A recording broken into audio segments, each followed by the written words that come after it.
Terry, I just got accepted, I'm crying, and she was there to celebrate with me. And they push you to succeed. They understand me, support me, and encourage me to do better. Yeah, for me, Trio is a family. I'm just very grateful for Trio because their tutoring program really helped me out throughout my college journey. They have so many resources. You have your advisor, you have all that tutoring. It's free, anyone can apply. If you don't apply, you don't know what it has for you. They've helped me so much just being here.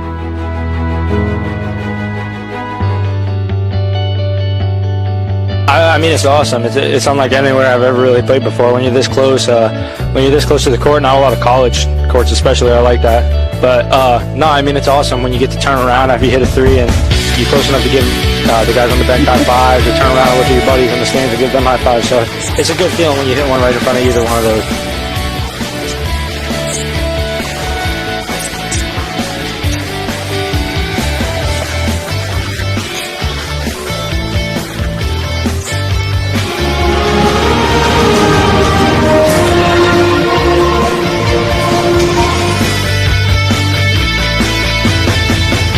Like, when I go in, I just want to do whatever I can to help us as a team. The better that I work with everybody else, the more that you can see it on the scoreboard.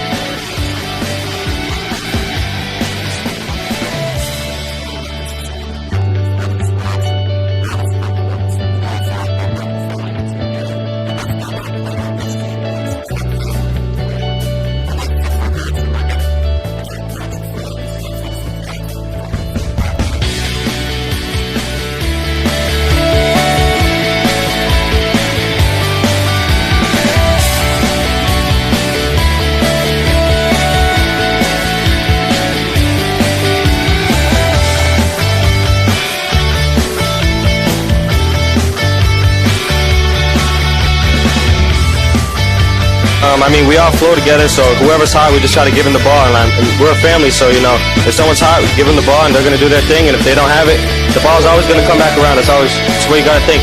And we're all here to win, so, I mean, one prize, you know?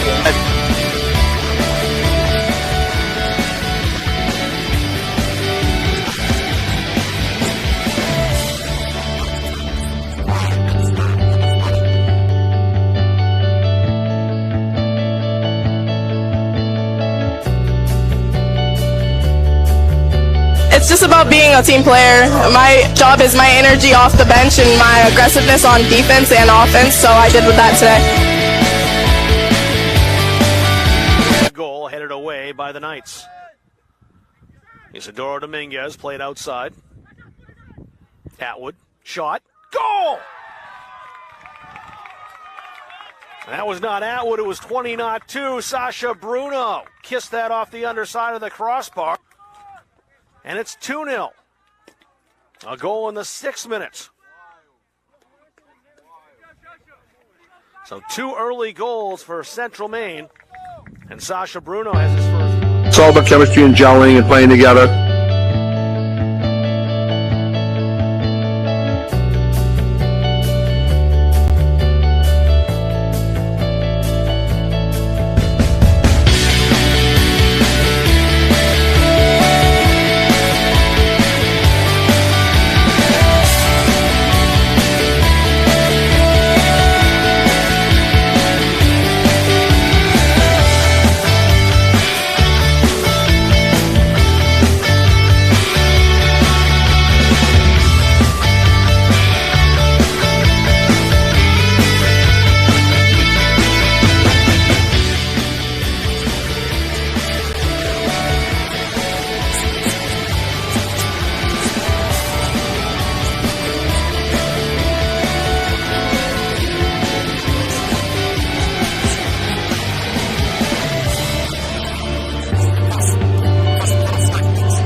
by such tremendous young women is just really warms my heart, you know.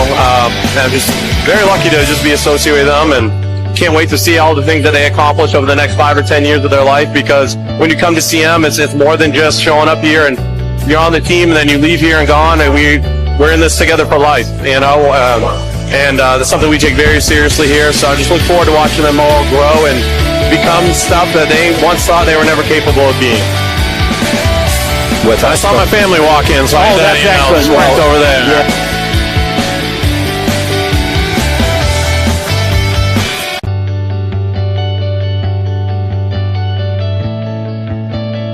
As always, That's the front of the net. all those little things to make you what you are. Zero, 1, 2, 3, 0. Let's go. 1, 2. Yeah, we're strong on family here. Like, I look at all my teammates as my brothers, and that's how we carry ourselves on and off the court. You heard about free college? It's free. It's free. It's free. Recent high school graduates from the classes of 2020, 21, 22, and 23 can attend CMCC for free. The free college scholarship pays 2 years of tuition and mandatory fees. No income or age limits. What are you waiting for? It's free. Leaving CM with no debt is going to set me up for my future. Visit cmcc.edu/free for details.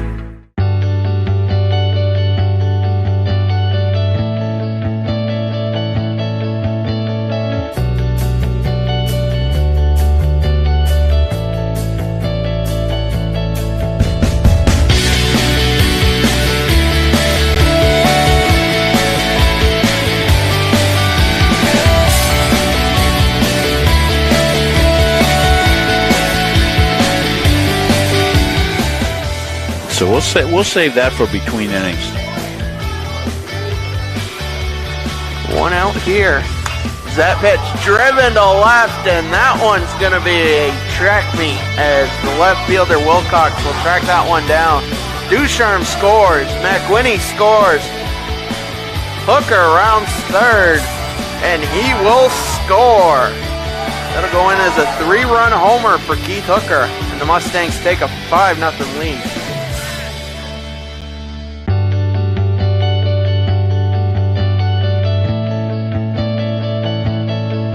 Have to find somewhere that you feel comfortable. Having positive relationships and having people that you can connect with. That's a big reason why I decided to come. They're going to treat you as family. I didn't want to just be like lost in the crowd someplace. I wanted to make connections with people. There's so many reasons why I chose CMCC. Everybody here has your best interest at heart. CM is such a close-knit college that they actually do care about you being successful. When I went from high school to college, I was extremely nervous. Once I got here and realized what it was like, it's a lot of fun.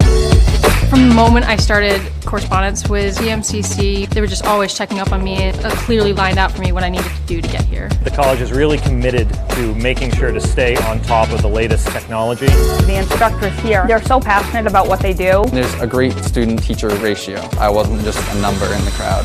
They work really well on a one-on-one basis with the students to make sure you understand the material. I didn't want to go into debt when I went to college. I've saved thousands of dollars.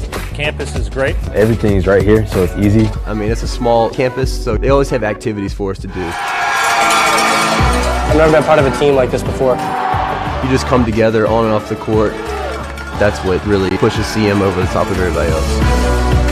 Anybody that steps foot on this campus won't want to go anywhere else. It's a great place to go to get your start and to determine where you'd like to go in the future. I can easily transfer credits to any college of my choice. If you have a good foundation like Central Maine Community College gives you, you can really go anywhere with it. My whole experience here has just been building up my confidence. For me, this is my place. This is my home. It's one of the greatest decisions I ever made.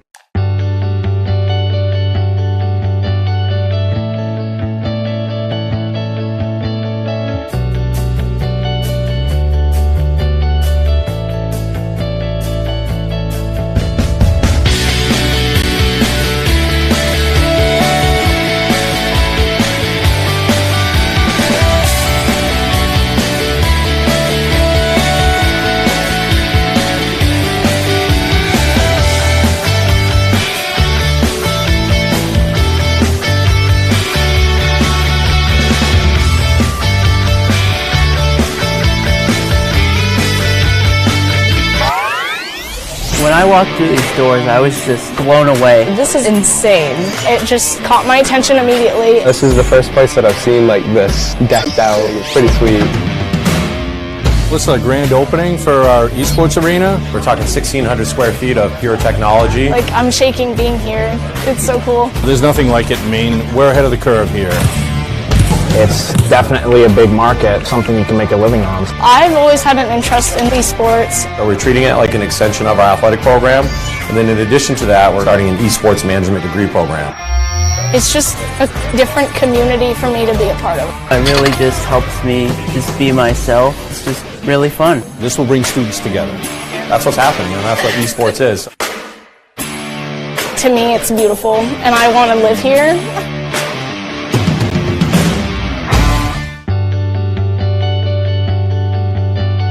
I practice, me and him, when we're matched up against each other, we just make each other better, and I love playing with that kid. He's one of the most unselfish players.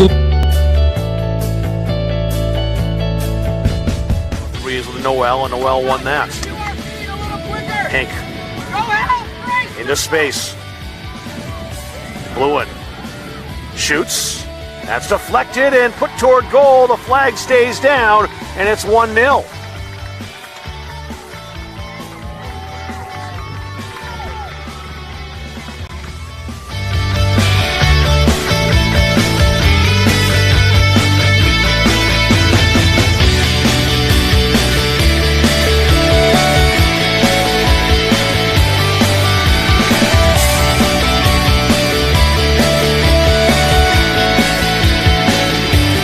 Yeah, I mean, it was incredible. I spent 2 years here.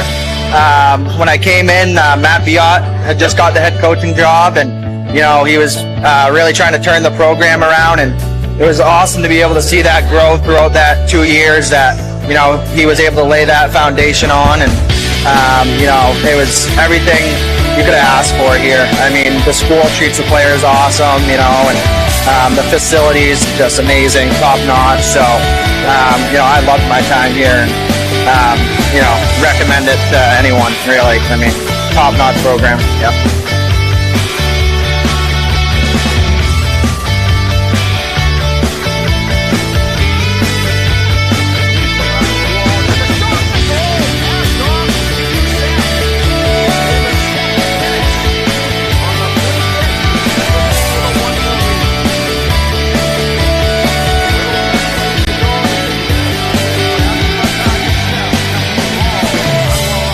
Yeah, I'd say we all got along really great, really fast. Like just from the first week that we all got here, I think We're here pregame, rival game, and we have Lake and Hink here. Lake and the big rivals. No extra talk needed by coach or anything. You ladies get ready to go. Oh, we're excited. We've been preparing. Well, speaking about preparing, you have been on fire yourself. 3 goals in the last 2 games, really taking the offense the last couple of games. What's brought that about? Well, having Natalie up there definitely helps because we're distributing their defense. They don't know really who to go to, and we just have a lot more offensive power this year, which is very helpful. Yeah, very good balance. And, of course, Natalie is drawing a lot of attention, as you say, sometimes doubles, and it really opens things up very, very well. She had a beautiful goal. I think it was a pass by you through the other day there with a beautiful assist that you had there. Is that something, as you come up, you're surveying the scene and kind of saying, all right, where's Natalie and where can she run to? Because she can get just about anywhere. When I'm playing middle, it's definitely what I'm looking for because she's so fast. And she can pretty much get anywhere on the field if I place the ball for her through their defense. Well, this is a big game today because it really can put you in the driver's seat. And I used to tell my teams, all you can ever ask for as a team is to be able to control your own destiny, and that's where you ladies are right now. Yeah, we're super excited. No matter the outcome of the game, I think we're going to be ready for playoffs. So. Well, we'll be here for it, and the playoffs are right here looking to not get that play-in game because then you can go play a real tough team up in New York, Coach was saying. Yeah, that should prepare us pretty well for the playoff season, I think. Well, we want to wish all you ladies the very best of luck. Thanks for coming on with us, and we'll throw it over to Rob Kennedy. He's got the pregame on the big rival game here today. And it is a huge rivalry game today, as it always is, when Central Maine and Southern Maine meet up. the first of 2 on consecutive nights. The women tonight and the men tomorrow night, as Lake and Hank just said. It's a big one because this could decide first place. Central Maine at 4-1 in the YSCC. They're in second place, but they do hold a tiebreaker courtesy of that win on Saturday against Paul Smith's College. They knocked off a team that was previously unbeaten, and then the number 1 team in the nation at the same time. They knocked them off 5-4 in that contest. A rain-soaked game up in New York. The Mustangs led 3-1 at halftime, 5-2 after an hour, and they had to hold off a Bobcats comeback. Natalie Tracy had a hat trick in that contest. And then on Monday, a win over NHTI, 4-3 was the final score. Lake and Hank, who you just heard from, scored 2 of the 4 goals in that contest. But when you play Southern Maine, it doesn't much matter what the records are. The Seawolves 3-2-1. It's been a season of ups and downs. They shut out Vermont State Randolph on Sunday 5-0, and that ended a 3-game slide. Jade Niesman led the way with a couple of goals. Maya Pasciuto, Jordan Savello, and Brianna Lopez also scoring. And Southern Maine scored just once in that 3-game slide, and it was a game that they scored against CMCC, a 3-1 win for the Mustangs in that contest. A rematch here today. We'll take a step back. We'll stay right here, though, for the introductions, then have the national anthem and get set to go. The first of our 2 rivalry games here in the midweek in Auburn. Women tonight and men tomorrow night. Well, I can't tell you how happy I am to have you back in the play-by-play seat, Mr. Kennedy. As on Monday, I did the doubleheader here and produced and did play-by-play and all of that. So, Rob back with us today for this big game. And want to let you know, just a programming note, we won't be carrying the Hampshire games this weekend as Hampshire just not that competitive this year. They're just down a little bit, so those games don't look to be very competitive games. So we'll have this one. Then tomorrow, of course, we have the men's game, and we'll get set to go about the same time tomorrow as today. That's a 4 o'clock kickoff tomorrow as well, and another major contest. That one's going to be a one that decides a lot in the YSCC standings as well. Yeah, absolutely. So beautiful day to play, Rob, as you said. Cloudy conditions, but no wind and very comfortable. Boy, the kids have had, at least the games that we have done here from the turf complex, has been really, really good weather, and we've certainly been blessed that way with it, and hopefully that will hold. Coach Palmer upstairs is going to do the intros for the players, and we'll get set to go here after the national anthem. Soccer game between the visiting Seawolves of Southern Maine Community College. Welcome all our Seawolves fans in as well. We know most of those fans know that we carry the games just like they carry the games, do a great job down there. So these games are big games for both teams.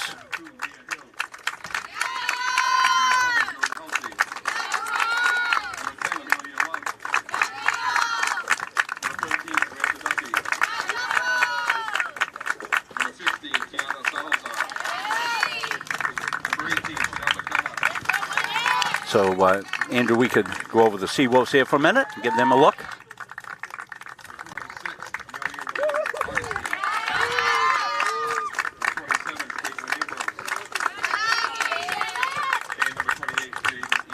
Want to make sure we warn everybody, stay away from the scammers. They've been populating like crazy lately on all the games. Those bots are crazy. They see the word game and they pop up and try to take your credit card.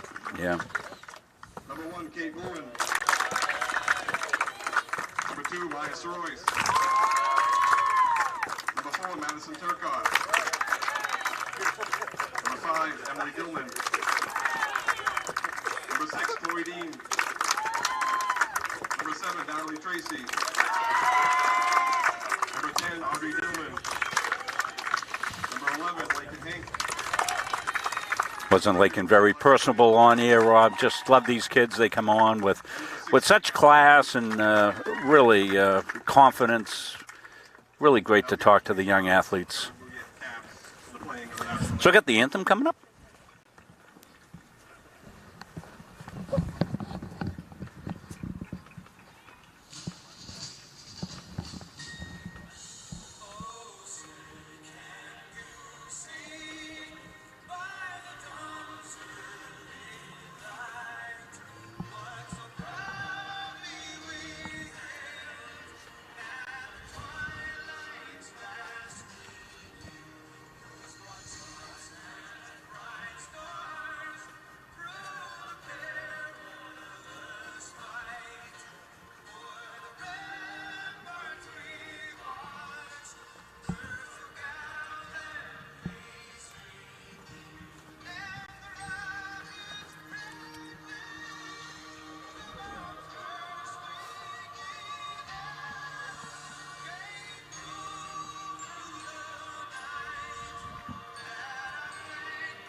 Just about set to go here in Auburn. Let's run down those starters once again. I'm not sure how much you could have picked up on the house mic. That's down about 100 yards down the field. So let's look at the Seawolves lineup first. Grayson Soldati getting her 5th start in goal for the Seawolves against Central Maine. On the field, Leah Hill, Jordan Halsey, Amelia Luntz, Samantha Duffy, Tiana Salazar, Chanel McDonough, Jordan Condon, Emilian Biddings-Augustine, Caitlin Ambrose, and Jaden Eastman, starting 11 for Southern Maine. For Central Maine, Emma Knowles back between the sticks once again. She'll make her 11th career start, coming off that 16-save performance against Paul Smiths. That was on Saturday. Kate Lewin, Maya Soroyce, Madison Turcott, Emily Dillman, Chloe Dean, Natalie Tracy, Audrey Dillman, Lakin Hink, Lexi Finn, and Madison Drew, the field players for Central Maine. Mustangs 6-4-1 overall. 2 of those losses to UMaine Fort Kent. 4-1, second in the Yankee Small College Conference. Southern Maine 5-5-1 overall, 3-2-1. They are 5th place right now in the YSCC. Big game for playoff positioning. A win here for Central Maine today puts them in the driver's seat for first place. You'd expect to win over Hampshire on Saturday. If they get that plus this one, they'll be 6-1 in the YSCC. That would be the same record you would think that Paul Smiths would have, and by virtue of that victory on Saturday, Central Maine would top the table. Seawolves, though, have CCRI and UMA coming up. So they have a couple of games coming up in conference, though one of those may not be a conference game, depending if they've played UMA already. Yes, they've played UMA once. So because they've played 6 games, so this would be their last conference game. There's only 7 all told. So Central Maine wearing the whites at home. Seawolves wearing those navy blues. Central starts in possession. We are underway.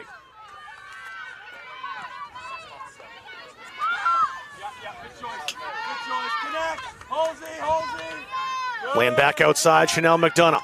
McDonough ahead. Biddings-Augustine over there. But it's out for a Central Maine throw. Make sure we're helping on defense on 11 if it starts to build.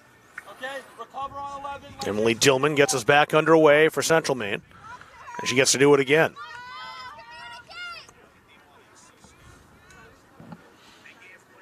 Rob Rodriguez said this game is always a brutal slugfest, and the win is important today for them. They don't want to play a play-in game. This is a big one. Well worked outside. Tiana Salazar was under a lot of pressure. Showed great poise, the defender for Southern Maine, to clear that away, but now perhaps in trouble. Well, Grayson Soldati out to pick that up. One of the concerns Coach Rodriguez had is he's really been asking the ladies to play a lot of minutes here, and although they're in great shape, it can catch up with you a little bit. He's hoping the adrenaline of this game, Rob, will overcome that. I think for Southern Maine today, they have to get the first goal. If they don't, it's not like they'd be dead and buried by any stretch. It's only 1 goal after all, but it's not a team that's scored an awful lot. When you look at their record, they have 32 goals, and it seems like that's quite a bit of the season, but 27 have come against Hampshire, UMA, Bay Path, and Vermont State Randolph. Combined, those 4 schools are 2-21 in the season. And some of those victories against each other. In other words, UMA beat Randolph over the weekend. You look at those 4, it's the lower echelon of the competition in the YSCC, or non-conference in the case of Bay Path. First corner of the game goes to Central Maine.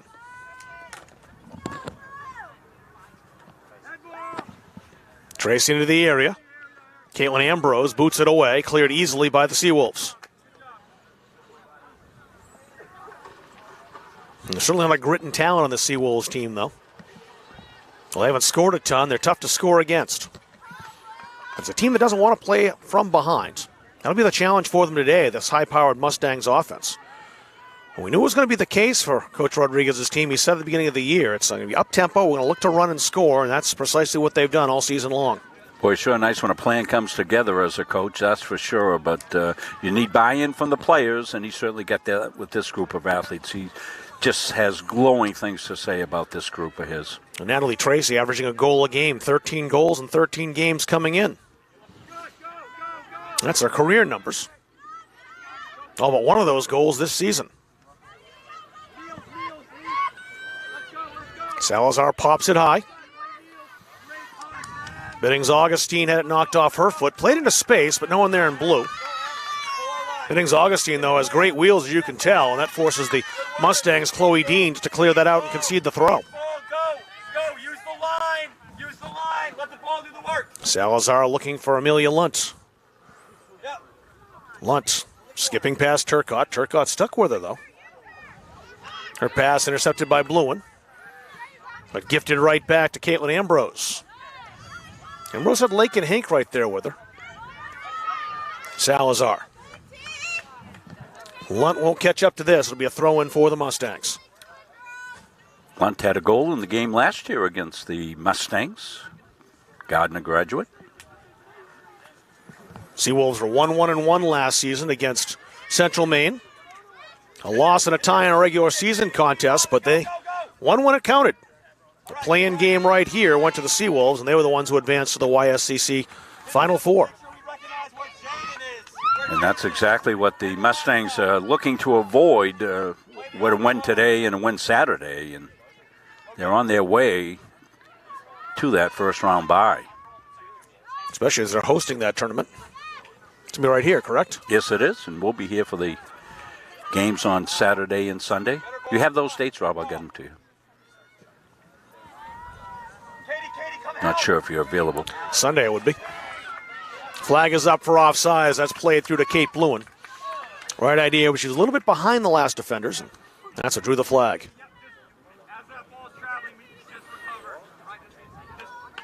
I'm sure you're doing Dartmouth hockey on the, I think it's the 28th, a Saturday date. Actually, I don't think I am. Well, good. You're hired. Pretty sure that's just a one-game weekend. I think that's the Harvard game and no game Saturday, and if that's the case, although I may have to be down at UNH. I'll check. We'll talk about that later. Yeah, okay. Sunday I'm good, though. Biddings Augustine catching up. There's Chloe Dean up to mark her. Popped up the edge of the area. Biddings Augustine, Bridgeton Academy product. There's a goal kick. Tried to knock that off the defender, but possession back to Central Maine. Biddings Augustine's never scored a goal for the Seawolves, but she certainly sets them up. 7 career assists. And her third 2-assist game of the season on Sunday against Vermont Randolph. Well, we saw her good burst of speed early in the game, came flashing down right in front of us. It all the way out to Leah Hill. Hill from Foxcroft Academy. She's got it again. Good. Hey, Meals, slipper. Possession of the midfield now, Jordan Hulsey. Hulsey into space again for Lunt. They're trying to feed her on that left flank. Lunt again trying to pass into the area. Madison Turcotte there. And it's the first corner of the game for the Seawolves. Halsey, you're on it. Meals, get in the mix. Jordan Hulsey will come over to take the corner. Yeah, that's good. And she'll set up right-footed. Halsey, take a breath. Oh, will she? Nope. Looking left-footed here. Not moving it back now. And she will go right-footed. And I like you shouldn't have it. You should go out of bounds. You don't even have to work. If you hit a good one, I wouldn't be playing.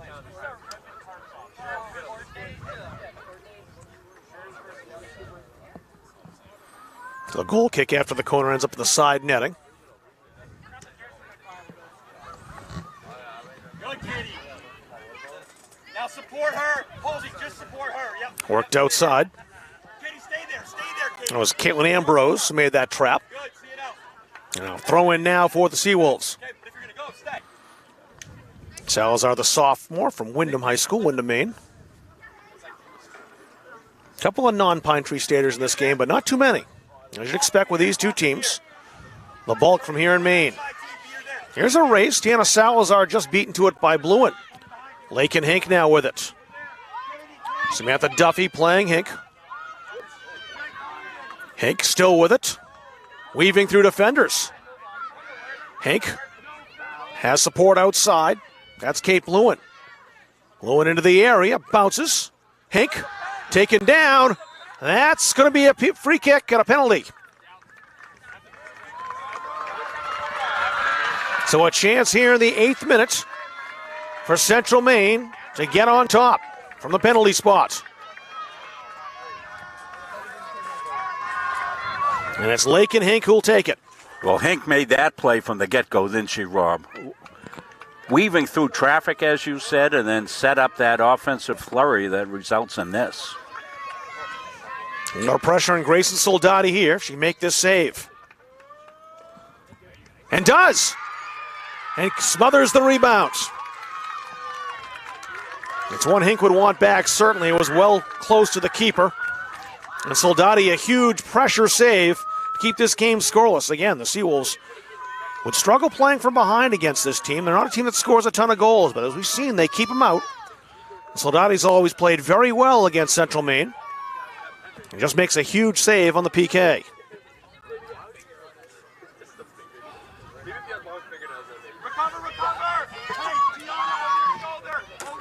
Mustangs on the attack again. Hink heading it forward. Ambrose squeezed her out. And it's out for a goal kick. Last touch by Hink, I believe. Although the Mustangs are coming up. It may have been last touch. Yeah, there's going to be a corner. First roll toward the goal. I thought the referee was pointing there, but he wasn't.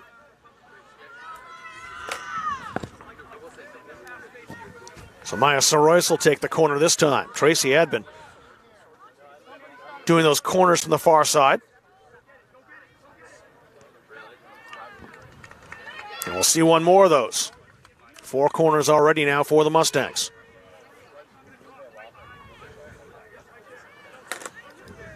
We'll see if that penalty save by Soldati looms large in this contest as we head forward.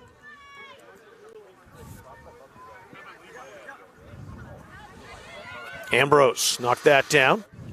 Blewin had it. Strong tackle on that far side. Well challenged by Chanel McDonough. Biddings Augustine. Played ahead, no one home except for Emily Dillman. Excuse me, that was Chloe Dean who played that out into touch.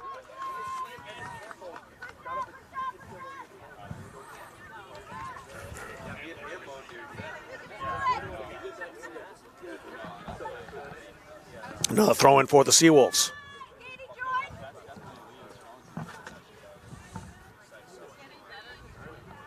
Jordan Condon. Condon's 2-game goal streak earlier this season. Scored in September 9th and 10th. She's the team captain, former Nokomis Warrior up in Newport. Boomed ahead. Hank's on the run. It's turned over to the Mustangs forward. She's heading down that right flank this time with Duffy in pursuit. The throw-in goes to Southern Maine this time.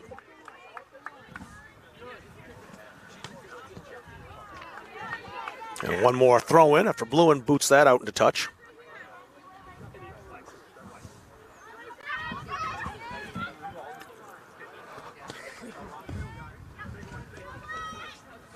Madison Drew chasing here.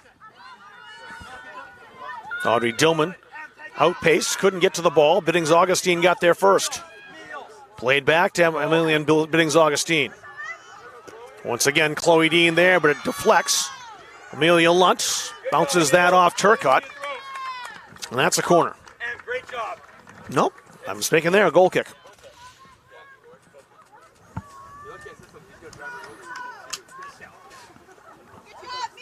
Hey, pick somebody out.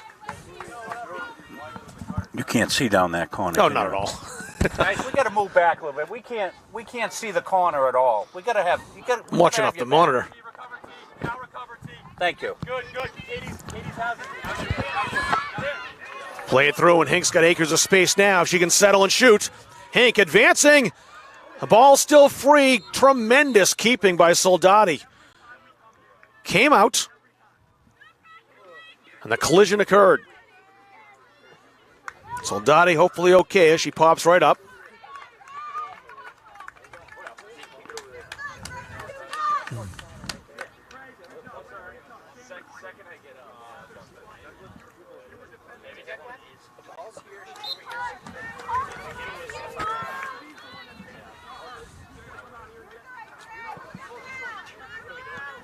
They called Hink for the collision on that, hence the free kick for Southern Maine.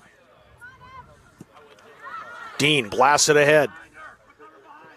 Hink spun around the defender, used her body to position herself around Samantha Duffy, but the spin of the ball took it back the other way. It's past Bluen. Salazar there. Played over here toward Amelia Lunt. Lunt quickly to Biddings Augustine. Sewell switch to the field. Second chance pass to Jaden Eastman. They'll try to continue that as Biddings Augustine making a run. Intercepted by Audrey Dillman.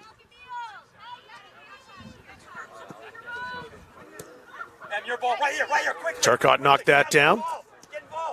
Lunt playing pass with Amelia and Biddings Augustine. We got to play Meals one more time there, right? Play the backdoor ball. Go get it. Lakin Hink looking for support. Played ahead by Madison Drew off the toe of a defender. She's trying to set Tracy free. This will produce a stoppage and a card. A yellow card assessed to Madison Drew in the 14th minute. So she'll have to be careful for the rest of this contest. Hey, guys, hey. M&J to get her First person in the referee's book here in this game. In this well-challenged contest. They flip the lights on here. Let's go.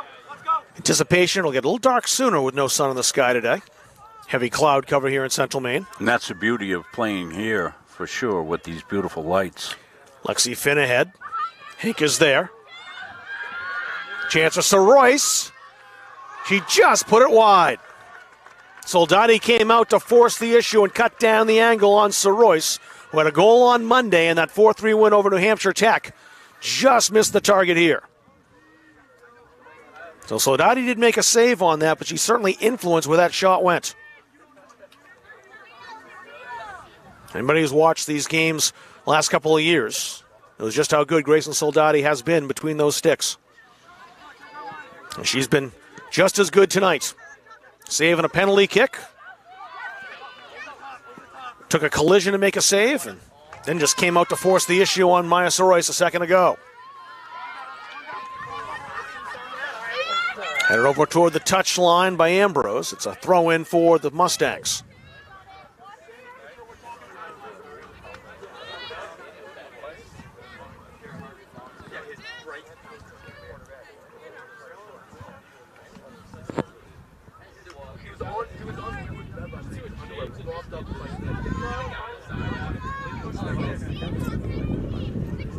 Natalie Tracy hasn't had much for a touch today as far as the ball's concerned. She's got a shadow out there, and Chanel McDonough. McDonough's stuck right to Tracy. Wherever Natalie's gone, McDonough's followed. At least when the Mustangs have had possession. Foul called after that throw-in and a free kick to Southern Maine. And look at the throw up here. But you've seen what that's done. It's given others opportunities. Hank's had a couple of really good chances. A little more field out there. Well, she referred to that in the pregame interview you did with her, that teams are going to keep a very close eye on Natalie Tracy. They know how many goals she's scored. That does give Hink opportunities. Of course, those aren't the only two who can score on this team. Jordan Hulsey tumbling down as she tried to challenge Kate Bluen. Throw into Central Maine, Into the 17th minute. Wind's picking up a little bit. Hink in traffic, triple teamed. Came back to claim. Bluen tried to return the favor. Ambrose played that into touch, into the throw-in for the Mustangs. We do have the save on the penalty shot. Just haven't been able to work it in with the action, Rob. There's been quite a bit going on in this game, despite no goals. Hank again. She's had plenty of touches. Trying to play that out wide toward Tracy. McDonough intercepted that as the pass was well away from the Mustangs forward. Southern Maine now in possession. Eastman. Ambrose. Amelia Lunt looking to play it through. Tillman was there. Tillman takes down Halsey. It's a free kick to Southern Maine. A good spot to set something up here for the Seawolves. Leah Hill stepping up. She'll take the free kick. 4 targets on the 18. Make it 5 with Jordan Condon coming up there. Okay, let's go. Katie, be ready for something that spills out. Hill's kick. Good delivery across the area. Headed toward goal, but in the end, no problem for Knowles. He got one off a Central Maine head to play back to the keeper. Good. Man. Salazar. Good. Lunt again. Couldn't get by Turcotte in the first attempt. She has Salazar in support. Good. Well done. Niels, go. Turcotte racing Lunt for this. Turcotte's got the head start. She'll get there first. But plays it out into touch. It's a Southern Maine throw. Well, we've seen the strong kicks by Emma Knowles all year. I was talking to Coach about the Aces. One of the reasons for that, Rob, is that she has been a dedicated kid working out in the weight room, and she's really added lots of strength, and you can see it on those kicks. Great ball to switch the field. Surprised a high kick wasn't called McDonough there. But perhaps it's because the Mustangs have possession, and we're looking to counter a little bit. Lexi Finn's first touch. Here's her second, played out wide. No one there in white, however.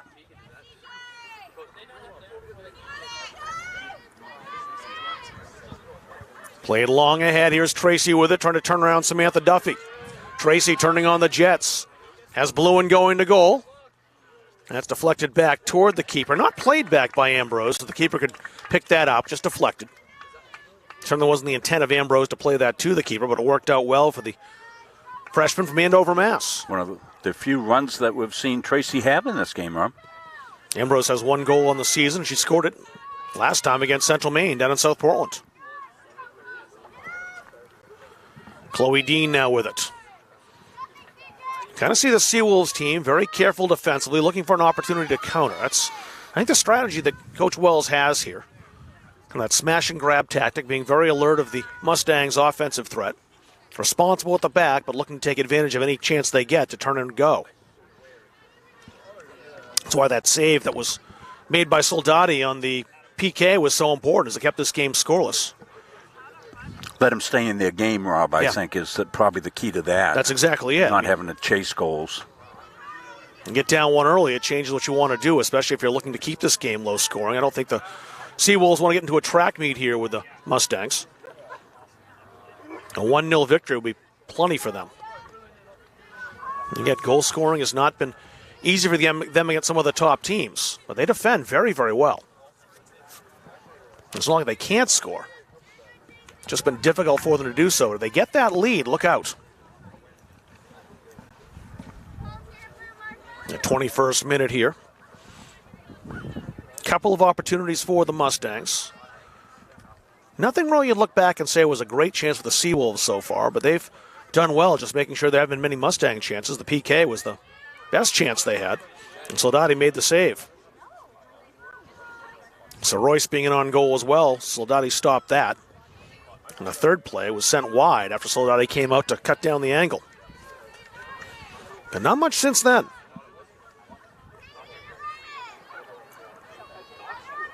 Emily Dillman with the ball. We saw her get her first ever collegiate goal against UMA last week.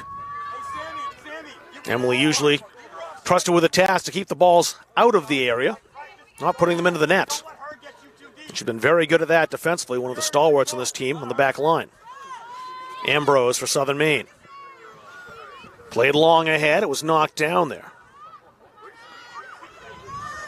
Looking for McDonough up there, who broke away from Tracy for a bit when her team was in possession. Here's Tracy now. The new ball intercepted. Turcotte there to greet Lunt. Played over toward Jaden Eastman. Good step up by Tiana Salazar. Eastman now edge of the area. That's out for a goal kick as it was played off the attacking forward. Possession back to Central Maine.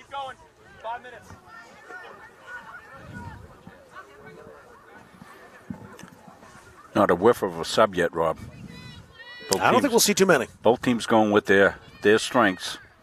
It's a huge game for both teams. Hank knocked it down. Very well defended by Ambrose again. She plays that a little too far ahead of Amelia Lunt, so the throw-in goes to Central Maine.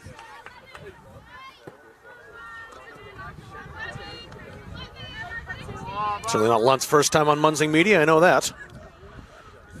I was on this platform well before anybody else in this game was. Yeah, absolutely. She had a great career at Gardner High School. Great kid, great family. Played into the area. They were looking for Lexi Finn. She was tightly marked. It's out for the throw.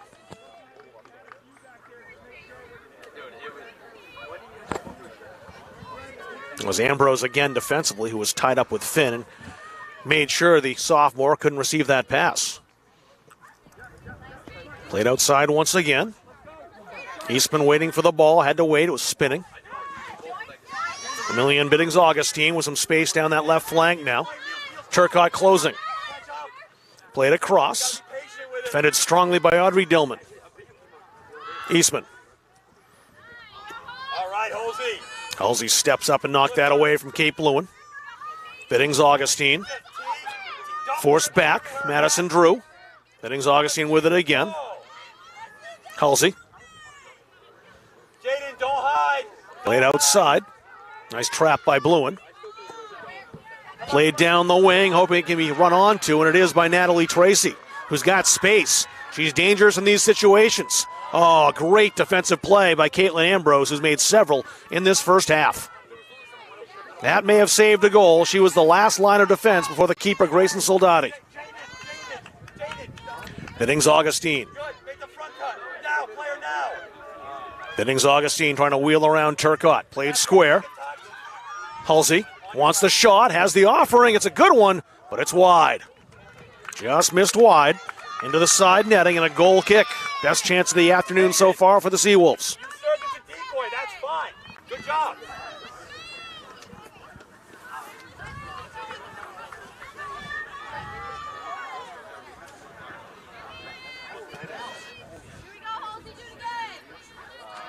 Leah Hill will get the throw in now as that goal kick. Well away from Maya Soroyce.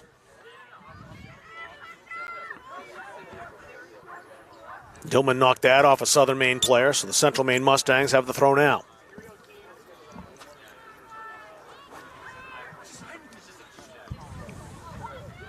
Tracy. Bluen needs to stay onside. She's behind the ball. Tracy still with it. Shoots. That was deflected high by Salazar. And popped out of the area. Cleared by the Seawolves all the way to Amelia Lunt. Good. Other way. Flick it. He'll switch the field. Eastman didn't get what she wanted on that. It bounced high. McDonough had the height advantage. Headed that over Chloe Dean, but then pushes Dean out of the way for the foul.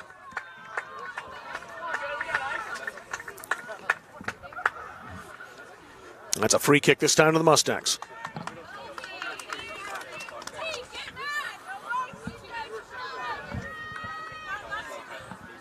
First subs of the game will come by way of the Seawolves. Next chance they have.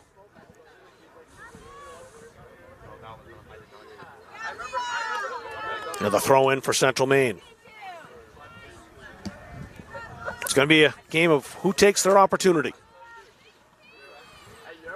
Mustangs had the best one of the early penalty kicks, saved well by Soldati. The subs will come in now. Jordan Savello, number 22. Annabelle Fournier, number 5. And Talia Bradbury, number 19, all checking in for Coach Ethan Wells in Southern Maine.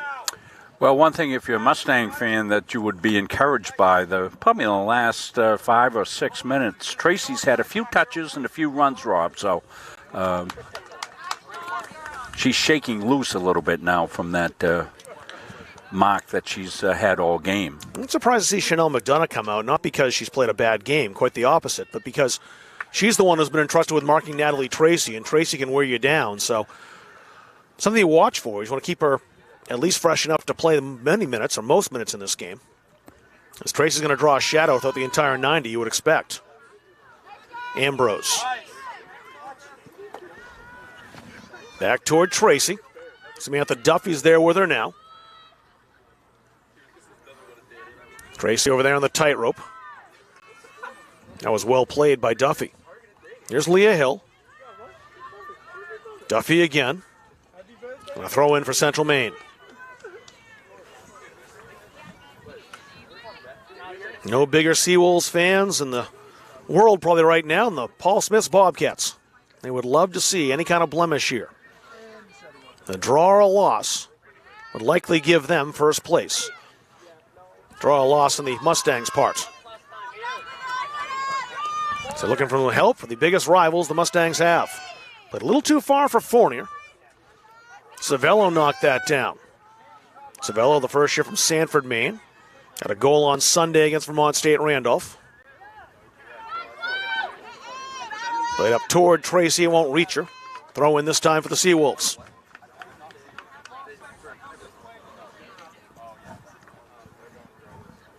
We'll see if Rob Rodriguez will go to his bench at all here in this first half. Just under 17 minutes to go. We played 28. Only 3 subs so far. That one entry made by the Seawolves. It's a goal kick. Annabelle Fournier from Thornton Academy scored her first NCAA goal on the 14th of September against UMA. She was the one forcing the issue for the Seawolves, but too many Mustang defenders in her way. Boomed out towards Salazar, it passed her. Hink wants to turn it herself. Had it taken off her foot by Bradbury. Talia Bradbury has plenty of space in that left flank. Into the area she goes. And wins a corner. Dillman tried to keep that in play. That's the second corner now for the Seawolves.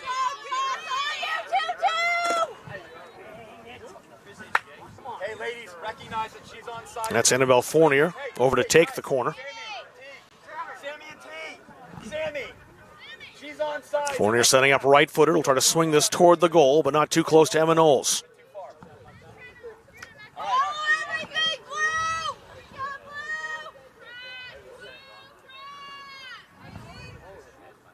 That bounces right into Knowles. Wants to get it away quickly. Halsey stopped that, however. Bradbury, that's a good ball. Savello trying to run on to that. Runs out of space. Another goal kick for the Mustangs. And Bradbury played that well ahead. As that bounced up on her, she had to volley that. Almost perfect placement. Almost. Just that goal kick.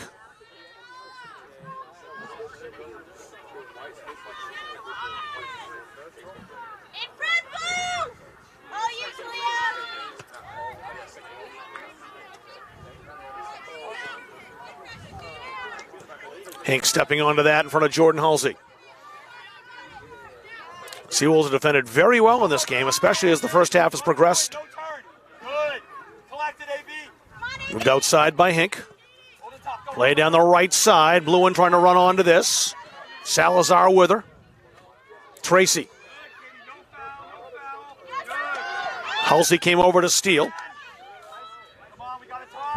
That was Ambrose again who had Tracy unable to turn that ball and move forward. That's what caused the steal.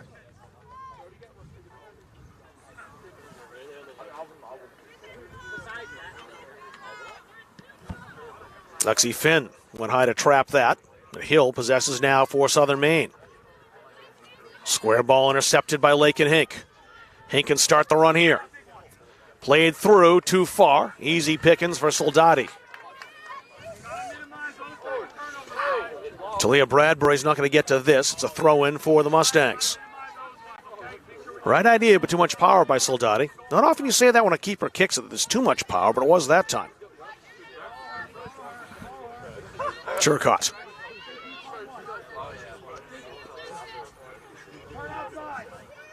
Salazar shielding off Bluen. Now the throw for the Mustangs, however.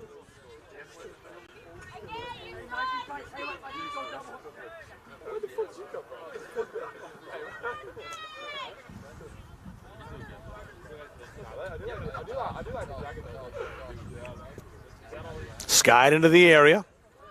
Might be difficult to deal with, and it was. That was spinning, went off Lexi Finn for a goal kick. A tough one for Soldati, the way that was spinning, though, if it came closer to the keeper. And she was plenty satisfied to have that go out off the Mustangs and take the goal kick instead. Well, she won't take it. Leah Hill stepping up to do the honors.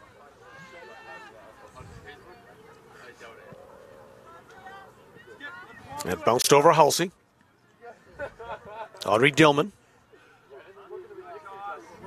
Royce.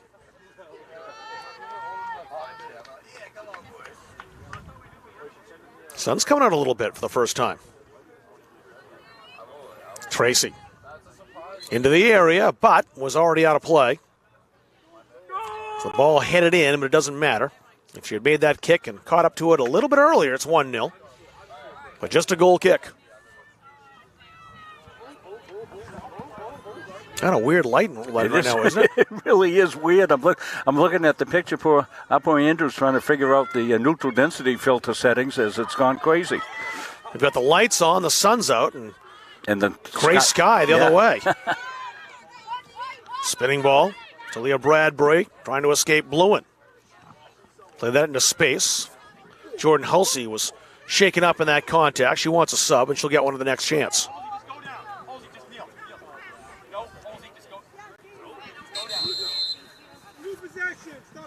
They stop the clock, and Jordan Condon will go back in. Jordan Hulsey will come off.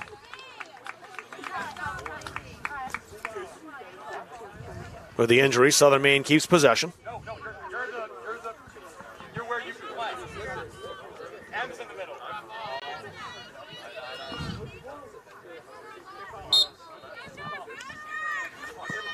Salazar plays that ahead.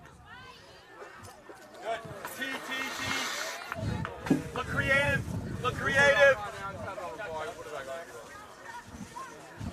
Condon just in the game.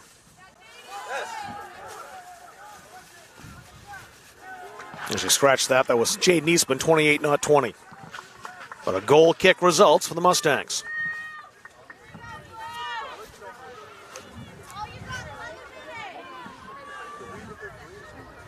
.35th minute here. Chances few and far between, which is not a surprise.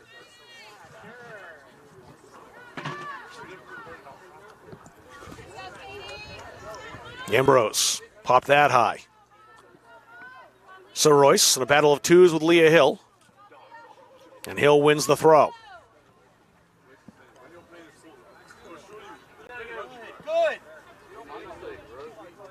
Tavello deflected off the freshman from Sanford. A throw in for the Mustangs.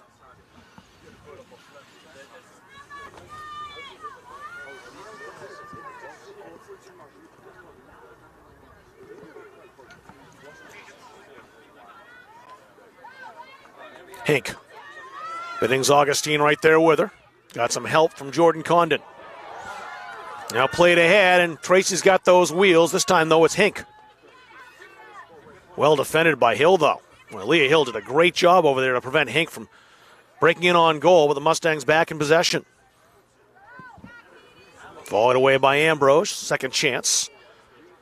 Kicked back into the center circle. Audrey Dillman. Hink toward Tracy. Tracy trying to spin around the defender. That's Samantha Duffy. Hink heads into the area. Royce might get to this. That's Bluen, excuse me. Off-balance shot with a spinning ball results in a goal kick. Tough to put that one with any kind of accuracy on goal.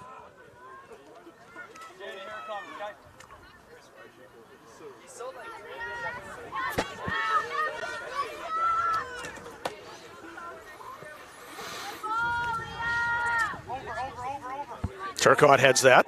Second chance, trap between two Seawolves. Hink. Lewin calls for it. Fed in her direction. Tracy got there. Played back. It'll be cleared by Biddings Augustine. So there's Soroyce. Can she catch up to this and maintain possession? She can. Tracy with Duffy right there. Tracy got around. That's her first shot of the game, and it's high. It'll get Mia Picciuto into the game. For Wells Warrior. We saw Picciuto play keeper earlier in her career against Central Maine. I think played a half in one contest. We'll look and see the last time that the Mustangs were held scoreless in a half. Well, certainly do Maine Fort Kent. I know that was the case on September 4th here. They didn't score in that game. It's the only contest this year they haven't scored in, at least as far as countable games are concerned. They didn't score in the first half against Albany College of Pharmacy either, I don't believe. That was that 3-1 loss. Well, I take that back. Tracy scored in the 36. It was late in the first half. Speaking of, and that shot a little closer, but still over the crossbar. And signs of intent from Natalie Tracy. They've given her a couple of opportunities. They weren't great ones. She had to kind of fire off a shot with a marker very close to her. And still put it close. Turcotte drills that high toward the penalty area. Caitlin Ambrose challenged by Bluin. Tracy, look out. There's the shot. Oh, it just rolled wide. The quick turn. Samantha Duffy was close but couldn't prevent the shot. 3 quick chances for Natalie Tracy. And that's got to worry the Seawolves a little bit. And that third one was the closest.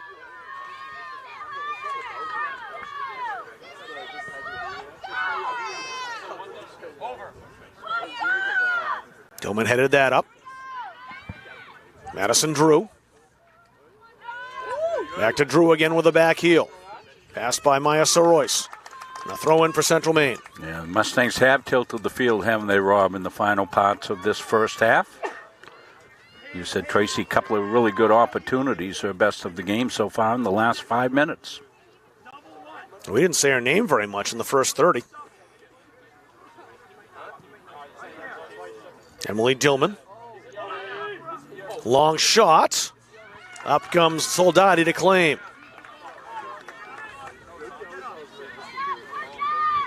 Soldati waiting for her players to push back down the field. Now she'll give it a ride. Good boot as usual from the sophomore keeper. Headed forward. That'll challenge the defense. Chloe Dean back there and allows Knowles to come out and boot it ahead. Headed forward. Madison Drew. Hink. Well challenged again. That was Tiana Salazar. Now a chance up the middle. Annabelle Fournier. Fournier trying to play a ball through. It's out wide to Savello, who's just beaten to it by Emily Dillman, and it's a goal kick. As Dillman played that off Savello, out behind the goal line.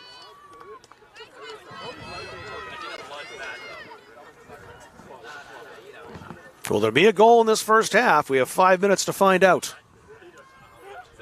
The Mustangs have come closer. Grayson Soldati was there every time.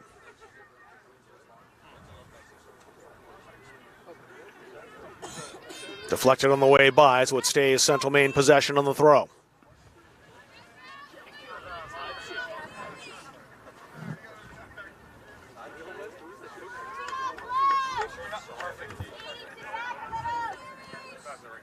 Drew left foots that ahead.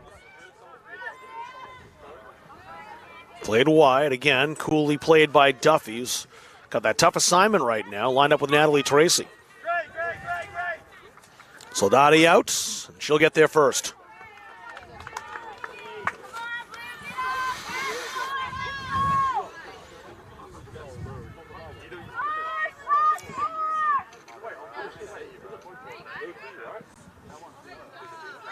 Headed high by Audrey Dillman. She'll get a second chance, perhaps. She does. Boots that ahead. Looking for that long ball. Was cut out by Duffy. Duffy will be there again.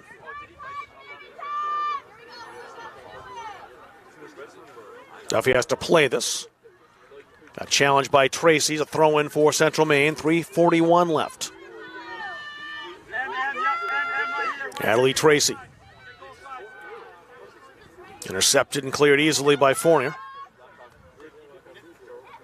Audrey Dillman blasting that just outside the area. Lakin Hink. Left-footed shot. Quick turn. It's in. It slipped in. It was a challenging ball for Soldati as it went down low. And Lakin Hink puts the Mustangs up 1-0.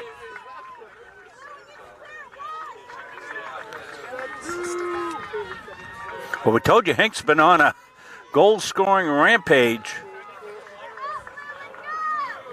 She does a great job to get this off left-footed, Rob. We'll wind it back here a little bit. Let's take a look at it right here. It's really a bolt out of the blue, too.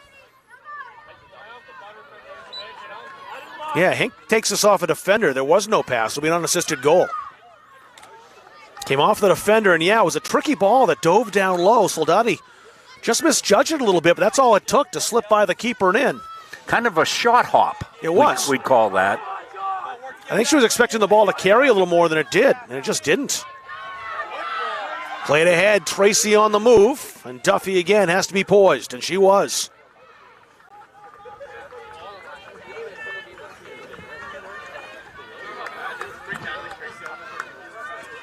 So Hink, who missed that penalty back in the 8th minute, puts the Mustangs on top anyway in the 42nd with an unassisted tally. She keeps that hot scoring streak going. Goals now in 3 straight contests. 4 goals in her last 3. Here's the corner. Loose in the area and cleared by the Seawolves. Always dangerous when that ball bounces around the penalty area.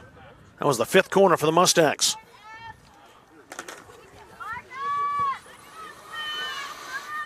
Mustangs' goal came as somewhat of a shock. That long-range shot really just came out of no place. But it went in. That's all the Mustangs care about. Want to credit Andrew on the camera for staying with that play. He gave you a great look at it. It's a good ball by Talia Bradbury. But Chloe Dean was there ready for it. Played that out into touch just in front of Mia Pasciuto. Pasciuto had a goal and an assist on Sunday against Vermont State Randolph. 8 goals in her career. It's the most among any player in the lineup today for the Seawolves.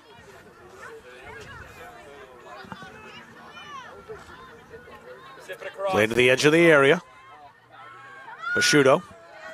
That's Bradbury, excuse me. Stolen by Fournier. Outside to Bradbury. Talia Bradbury. Has to hurry. She's got Turcotte out there with her.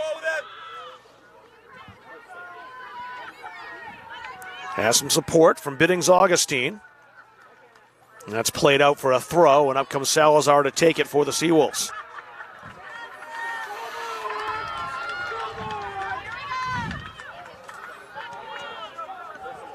Biddings Augustine.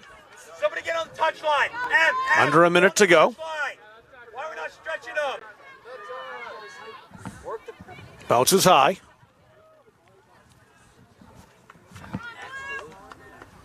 Quickly! Look at the time! AB, no!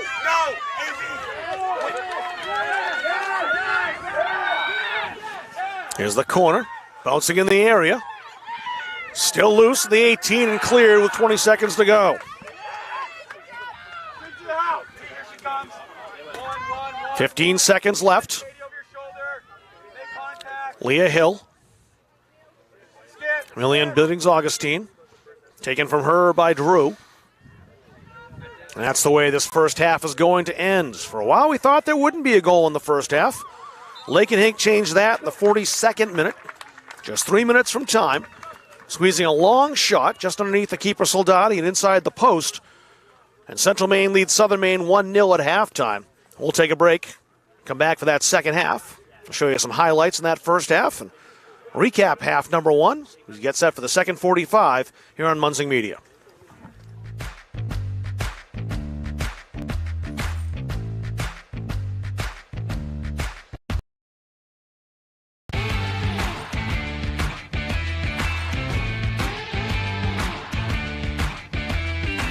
Have you heard about free college? It's free. It's free. It's free. Recent high school graduates from the classes of 2020, 21, 22, and 23 can attend CMCC for free. The free college scholarship pays 2 years of tuition and mandatory fees. No income or age limits. What are you waiting for? It's free. Leaving CM with no debt is going to set me up for my future. Visit cmcc.edu/free for details. Same thing as always. That's the front of the net. Little things to make you what you are. Zero, 3, 1, 2, 3, zero. Okay, let's go. 1, 2, 3. Sit right here.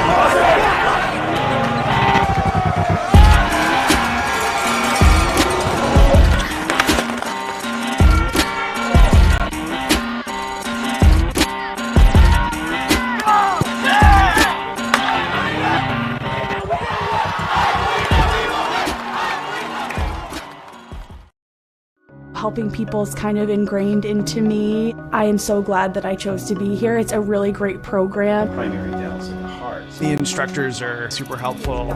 They really do set you up to be successful in the field. The new hospital simulation lab here at CMCC is a great addition.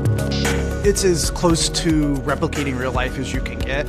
We did an IV lab. With a mannequin, it's nice to get your toes wet before you jump into a clinical setting. Deep breath. CMCC is the best place to start nursing. It's challenging, but you are learning. You have a smaller size classroom, smaller ratio to instructors. It's affordable. It really provided me relief that I'm not going to accrue a lot of debt. I needed to set myself and my family up for success after. I'm going to come out of this able to actually practice as an RN in the real field. It's a wonderful opportunity. Forensics has grown so much and it's very beneficial to the criminal justice system. I was always one of those kids that watched forensic files. That was something I loved. Just a science person all around, I always have been. The instructors are some of the top forensic experts in Maine. They really know what they're talking about. They've been there, done that. CMCC is very lucky to have people like this. I'm an intro to criminal justice and criminal law and report writing. It's a lot of the baseline of things I have to be knowledgeable about. I want to do crime scene photography. The forensic science program is preparing me to start thinking like what's important here, what do I need to look for like right off the bat. You never know what you're going to find.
blown away. This is insane. It just caught my attention immediately. This is the first place that I've seen like this decked out. It's pretty cool. What's the grand opening for esports arena? We're talking 1,600 square feet of pure technology. Like, I'm shaking. It's so cool. There's nothing like it to me. We're ahead of the curve. It's definitely a big market. Something to make a living. I've always had an interest in esports. We're treating it like an extension of our athletic program. And then in addition to that, we're starting an esports management program. It's just a different community for me to be a part of. It really just helps me just be myself. It's just really fun. That's what brings students together. That's what's happening. That's what esports is. To me, it's beautiful, and I want to live here.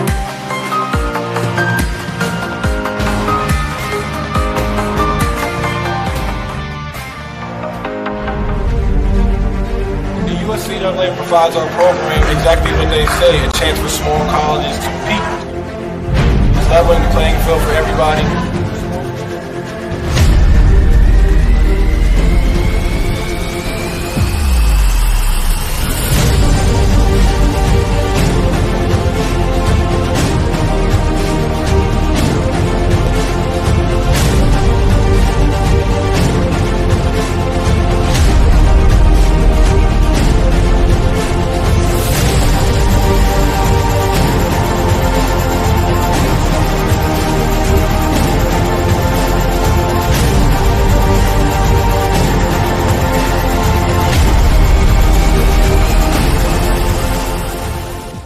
Coaches know you can't win a game without proper planning and execution.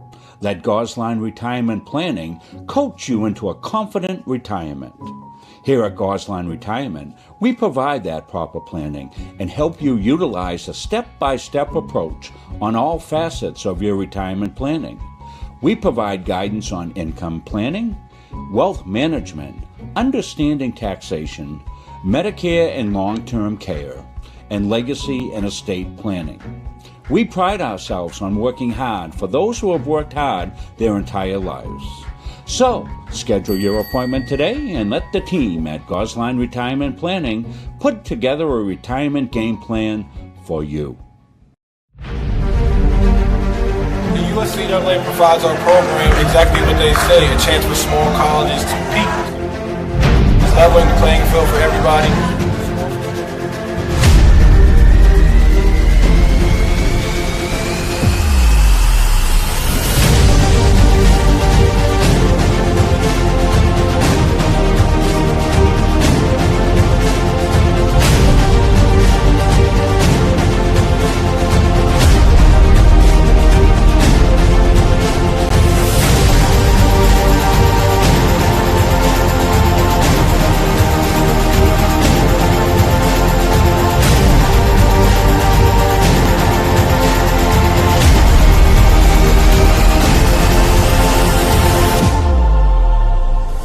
It provides a great opportunity, just the fellowship amongst athletes, get a chance to play against some different teams that you typically don't get a chance to play against from different regions, different parts of the country.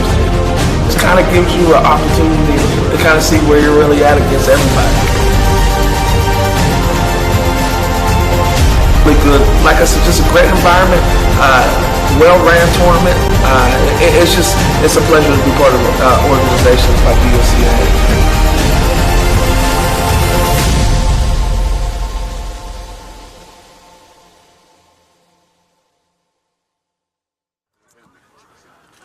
Nice day to watch some soccer here in Auburn, and so far the home fans happy with a 1-0 lead at halftime, courtesy of Lake and Hink in this very hard-fought game between the two in-state rivals, Central Maine and Southern Maine Community Colleges.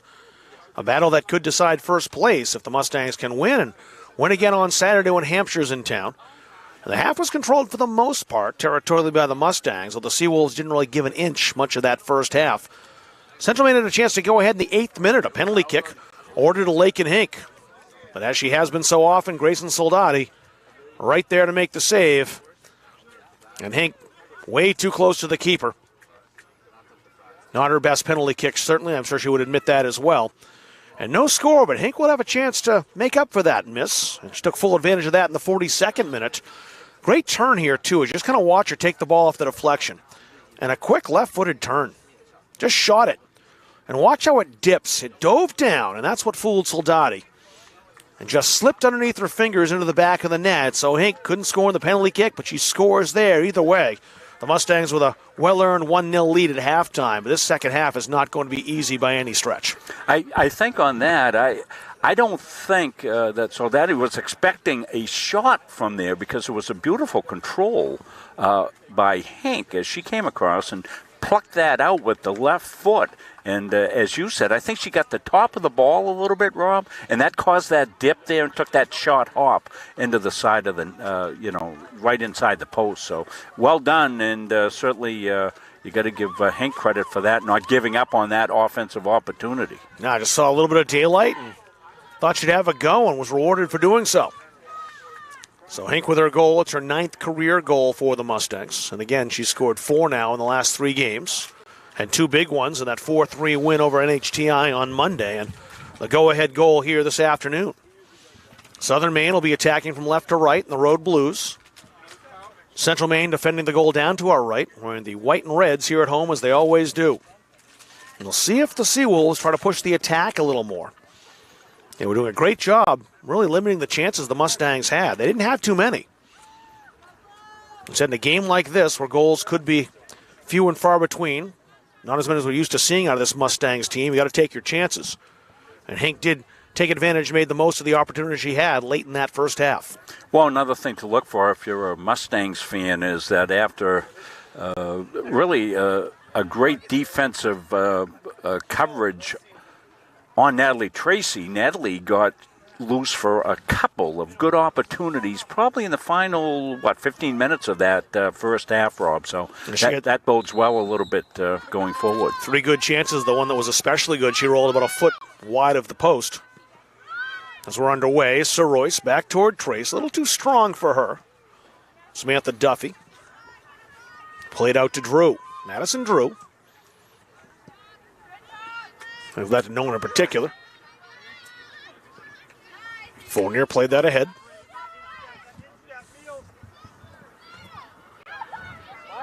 Biddings Augustine was forced back. It's great work by Audrey Dillman. Now played out wide. That's Amelia Lunt. Here's a chance. Dillman was there, back toward Lunt. And she'll reset. Biddings Augustine bounced off a defender. Pounded into the area. And the bouncer played by Knowles.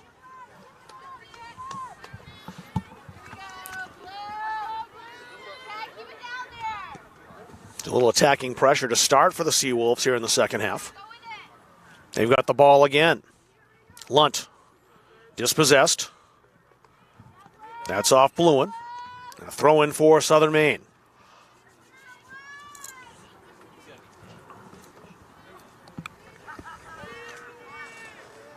Million Biddings Augustine.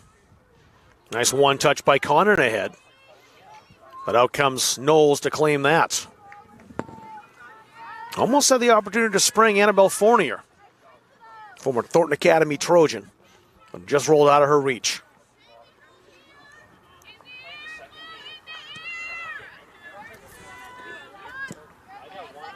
Neatly trapped by Hank, our goal scorer today. Emily Dillman played over here. She was the last to touch it, so the Seawolves have possession on the throw. McDonough toward Biddings Augustine. Stolen away from her, but played right back ahead. Tracy outside. Solid defending once again by Leah Hill.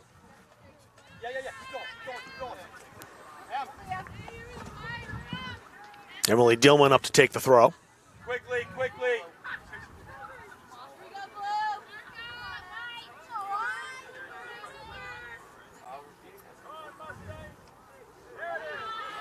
Played back toward the area. There's Duffy on it, trying to keep Tracy at bay. Not easy to do. Into the area now.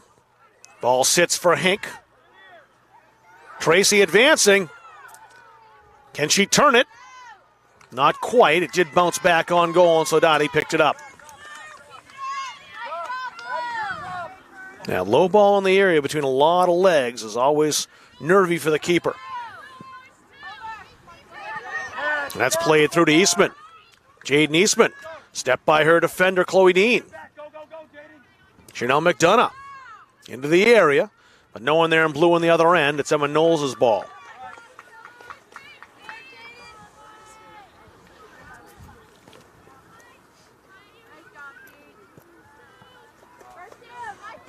Jordan Condon knocked that down. Played toward Lunt. Mustangs got that away. Duffy outside. McDonough's got a little time and space. It's going to be closed down quickly, though, as Maya Soroyce arrives.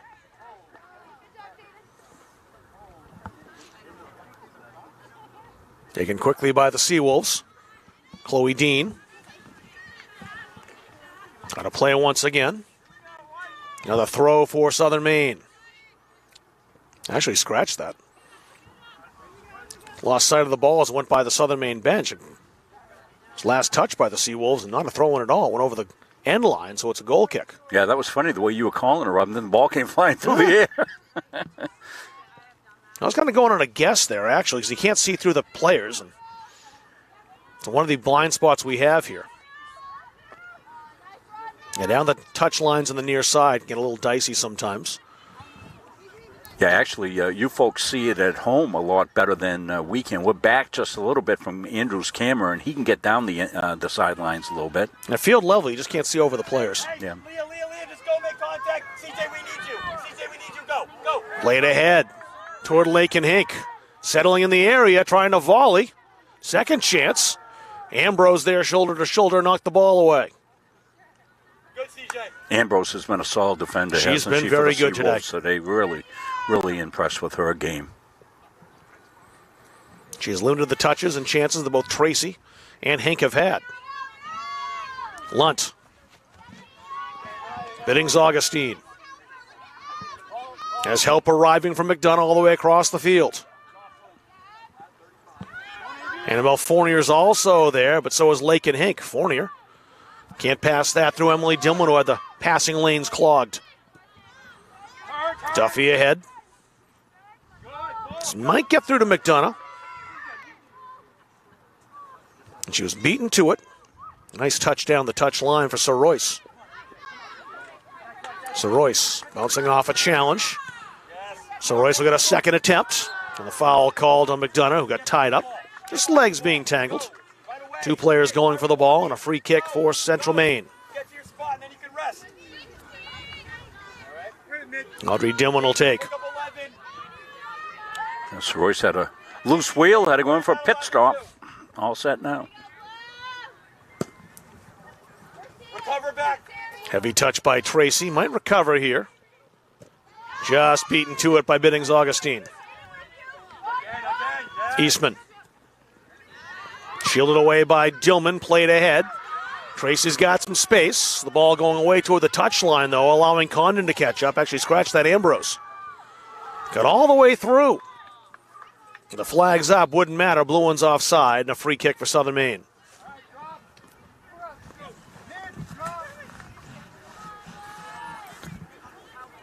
Well, tomorrow at 4.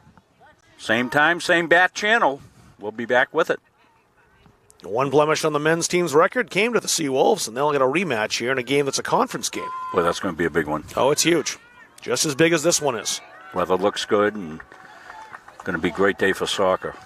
4 p.m. start here in Auburn. Go, CJ, go, CJ. That's off Tracy, the throw into Southern Maine.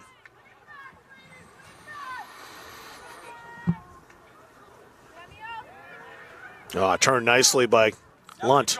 Come on, CJ. Now we can join. Square to Fournier. Take off. McDonough on the run. Emily Dillman stopped it. Almost. But McDonough couldn't quite keep it in. However, it was last touched by Dillman, so the Seawolves kept possession.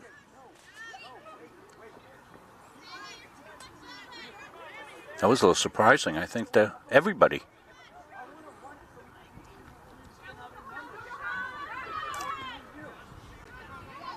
McDonough got around into the area, but right at the keeper, and played easily by Knowles.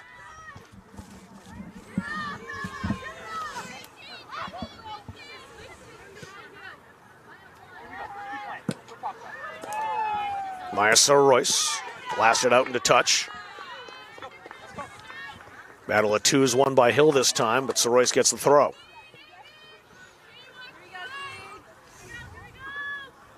There's Emily Dillman set to take the throw.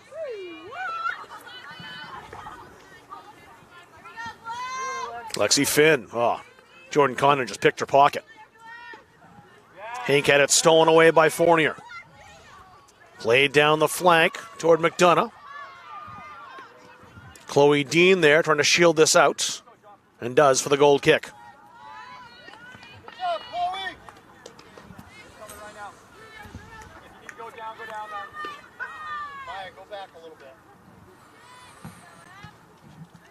So far, the Mustangs staying with the starters, no subs in this game, and that's what Coach told us it would be. He was going to ask those kids to go one more time, a full game. Likely a very different lineup this weekend against Hampshire. That's what he said, yeah. No question, really, there will be. And with all due respect to Hampshire, they're a school that is putting a program back together. Similar to UMA, with one major difference, the school's future itself was in jeopardy. Tracy has space. This is trouble. The shot, the goal. Natalie Tracy just blazed that left-footed, and Soldati could not keep it out. And it's 2-0 Mustangs. 11 goals in our last 7 games. And a big one here to put the Mustangs up 2. We'll take this play all the way back into the defensive zone and taking a look at it here. Here's the good ball. You watch this turn. A tremendous pass. And one quick step to shake the defender, and away goes Natalie. And I like how she took the opportunity quickly, too, by the 18. Sees a little daylight, knows she has the power to blast it past the keeper, Soldati, who almost got there, but not quite. So now the Seawolves have to attack.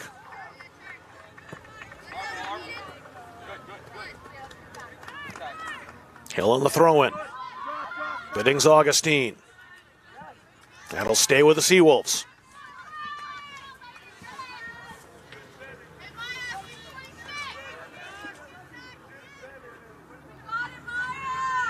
Mustangs always seem to have that goal scorer, don't they? Samantha Bellardo, Natalie Tracy. Yeah. And they have a couple this year. Lincoln Hinks scoring goals. Well, this certainly changes the tenor of the game, doesn't it, for the Seawolves? And got to get out of that defensive shell a little bit, Rob, and get on the offensive here. Yeah, they have to take some chances now. There's no question. Play it ahead. Ambrose there. Taking no risks, conceding the throw for the Mustangs. Well, anytime there's a through ball, you can't anticipate that Tracy's not going to get there because she manages so often to turn on the burners and get balls you don't think she will. That's been a game here in Auburn that I've seen yet this year when she hasn't appeared to be the fastest player on the pitch. Oh, that's a nice ball into the area. This time it's Kate Lewin. She won't quite get there, but it's a corner. Okay, hey, we got to clean up the unforced turnovers, okay? That was Tiana Salazar who made sure that Lewin didn't get the opportunity. And didn't touch anybody either, so it's a goal kick. Right, remember that. Let's overload right here. Overload over here. Yeah. Good. Skip. Audrey Dillman rising high to head that down. Emilian Biddings Augustine has some help from Savello. Played out wide to Lund, who's got some space. Amelia Lunt towards Savello again. Savello with support arriving. Played outside, McDonough. McDonough bouncing off a challenge toward the goal, and well caught by Knowles. And we'll see what happens here. Yellow card coming out. Who's going to get it?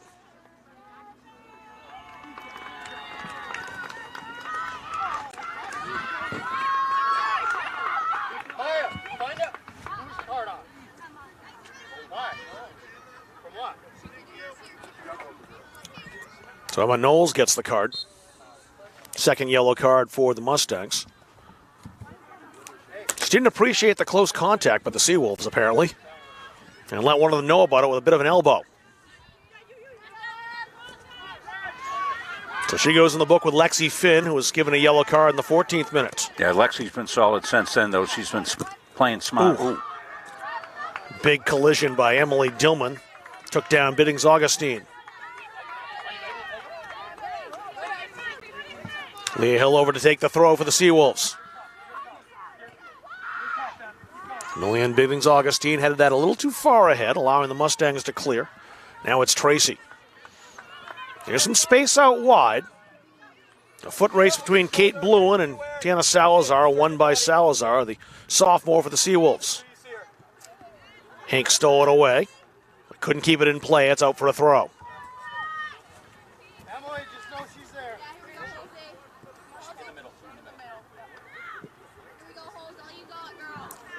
Lund played back.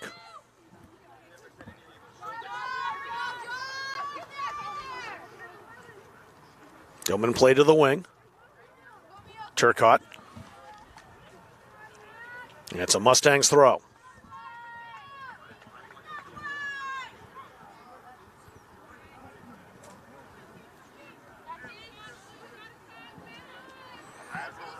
Tracy lurking, steals it. Hank going to goal. Here's Lake and Hank in on goal. 3-0. Set up by Tracy.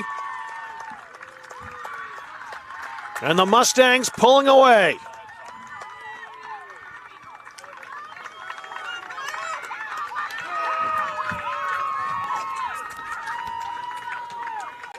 A goal in the 59th minute. And we'll see it again.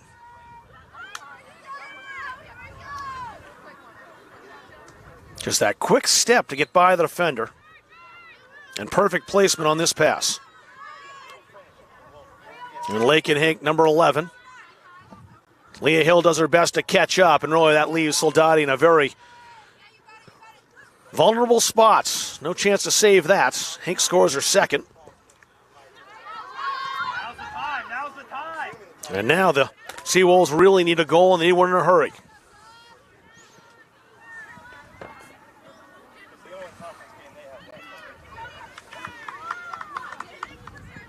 Hank's on the run again, so is Lexi Finn. We mentioned we saw the interview with Rob Munsing at the start of this game. Lake and Hank, who's been just scoring in bunches, just can't stop scoring, in fact. 5 goals now in the last 3 games. One against Paul Smiths on Saturday, and that big win. Couple of the 4 goals in the NHTI victory here on Monday, and then 2 here tonight. Bacon's going to want to come on every game for an interview. She's going to score a couple of goals. Fantastic. What a nice you mentioned the touch that Natalie had on that one then, and then the perfect touch on the pass. Those two have some tremendous chemistry. And a goal kick now for the Seawolves.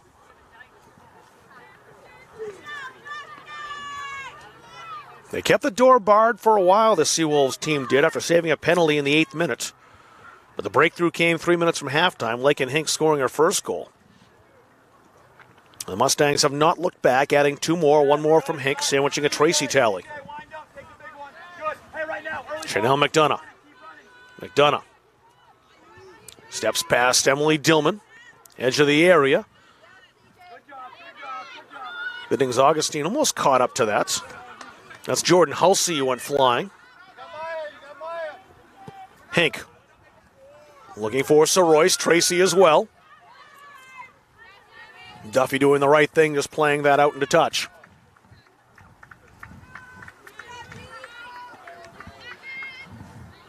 Seawolves have sub, Mustangs have not. But nonetheless, it looks like the Mustangs are winning the open area balls, Rob. They're really flying around this second half. Eastman out to McDonough. Back toward Jaden Eastman. Now Soroyce. Shielded very well by Leah Hill again. Hill keeping Soroyce at bay. Soroyce just muscled her off, and in came McDonough to help out her teammate. It stung Halsey as that came up and hit her in the shoulder.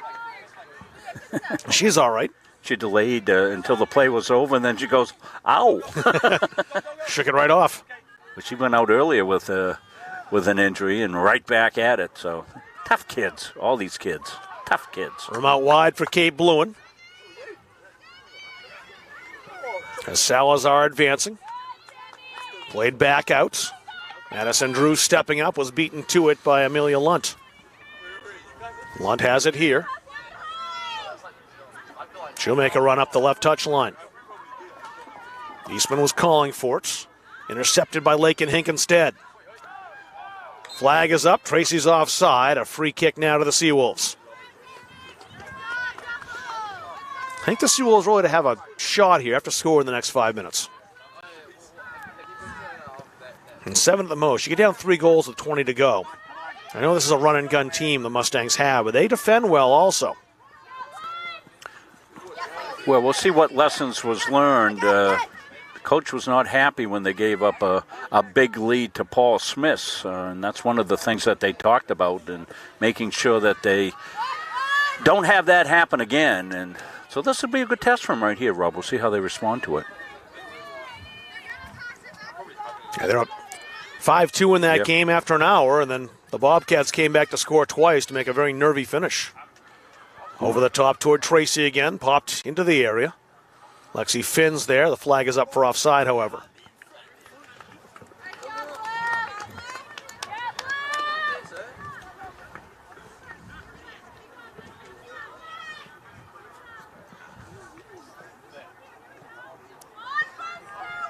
Indirect kick's essentially a goal kick here, a little further up the field. Just inside the area.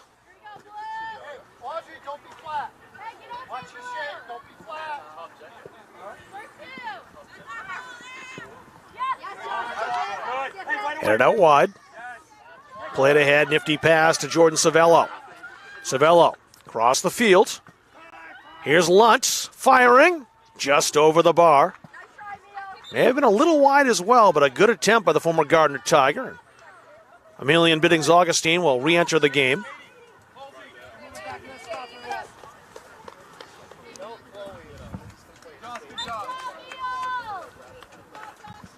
And Caitlin Ambrose will head out. So a change that was certainly made to inject some more offense in. Ambrose has been a defensive force in this game so far. But right now, the Seawolves need goals, and they need them quickly. Battle of 15s. Lexi Finn looks like she's won this one. Won the battle, lost the wars. Salazar went to take it away. Jordan Hulsey with the left foot popped that high. Will it stay in? It will not. A throw in for the Mustangs.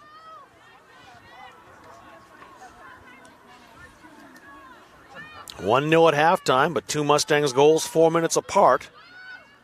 Have the home side up 3. Now the Seawolves ball after the errant trap over on the far side of the field. Biddings-Augustine.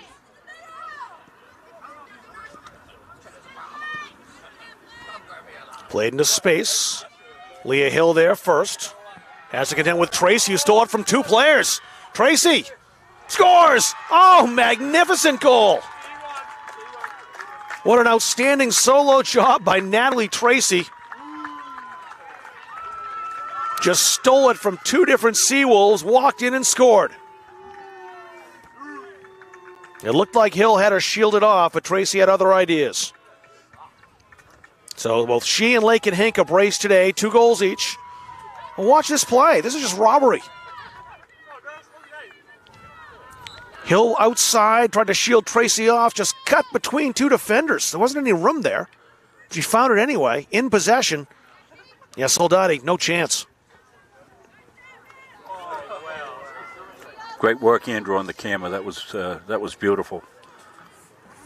Not as beautiful as the goal. No. As good as the camera was, that goal was outstanding. One of the best I've seen all year. I'm glad we were able to bring it to you like that and show you the nice replay in slow motion. It really shows the athleticism that Tracy has. Wow. That's 15 goals now for her career at Central Maine, with 2 more here today. 12 goals in the last 7 games. Another brace. She had 2 against NHTI, 3 against Paul Smiths, and 2 here today against Southern Maine. This bodes very well for the Mustangs as they head toward the playoffs. What a luxury it has to have 2 players who are scoring at a torrid rate right now, and Tracy and Hink.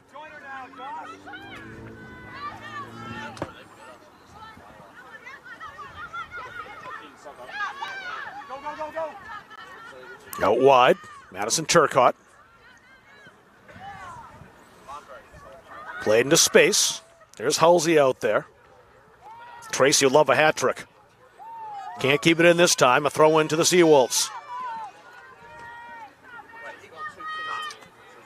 Most of the goals today, you really can't fault anybody on the Seawolves. It's just a situation like this last one where Natalie Tracy just came in and outplayed two players. Sometimes you just can't contend with someone's skill, and that was the case with Tracy. And Lakin Hink with that the first goal of the second half. Actually, second goal of the second half was 1-0 at halftime.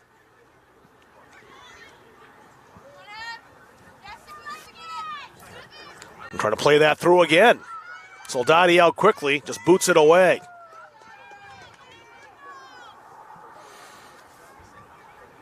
Bluen wins the throw for the Mustangs. Foul called, a free kick after Finn was taken down.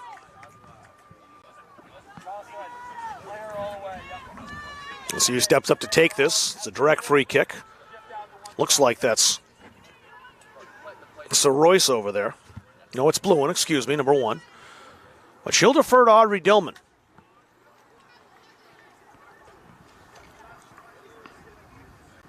Audrey's kick, headed, back out, now put back in the area. Clear to the 18, danger still now. And the Seawolves will get it away. Emily Dillman, touch that with a hand. Let's go, guys. Hey, make this opportunity count. Leah, hold up. Let's go.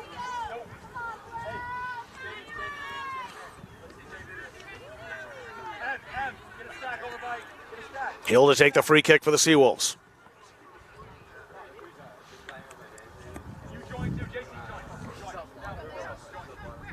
So we're about to enter the 70th minute of the 90.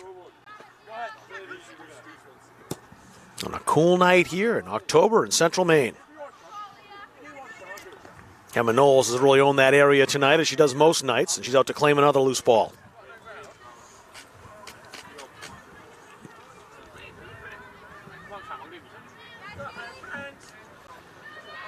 Hulsey played that high. Tracy, though, with a chance on the far touchline. Look at her go. Tried to play that square toward Lakin Hink. Hink between defenders. Played free now. So Royce shoots. That's right at the keeper, Soldati, the save. Yeah, Maya just couldn't shake herself loose there to get any leverage on that shot.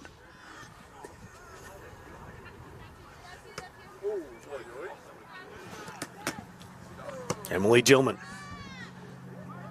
Going to play that in.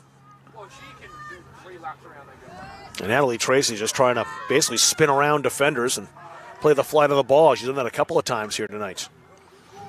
Samantha Duffy's played her as well as she could. So Royce now toward the 18. Finn just missed outside. Hit the back iron.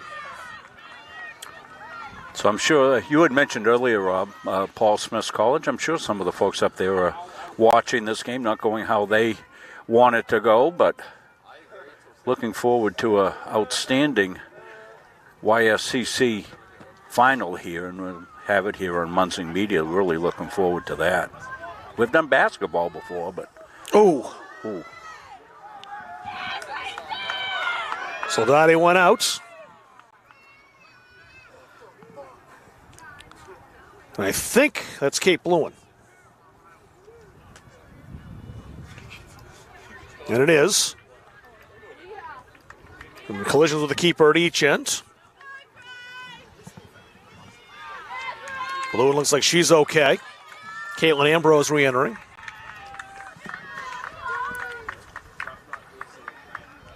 And we'll see this ball coming in. Soldati making a beeline for it. Yeah, she got there first, and Bluen just ran into the keeper. Aggressive play by Bluen, but she paid for that, and she took the worst of that collision. Nothing wrong there with what Soldati did. She won the ball.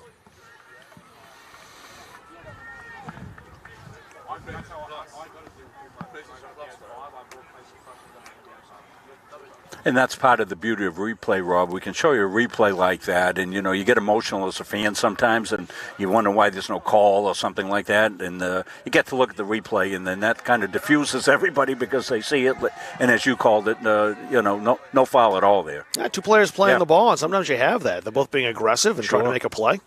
you'll have collisions like that. And Soldati just got there first, was in better position, and blew and ricocheted off, and we're glad she's okay and stayed in the game. Sort of what you want at the end of a situation like that. Everyone's all right. Jordan Condon. Amelia Luntz. That's a decent ball. But a better header to get that away. Emily Dillman with that play. Ambrose. Biddings Augustine.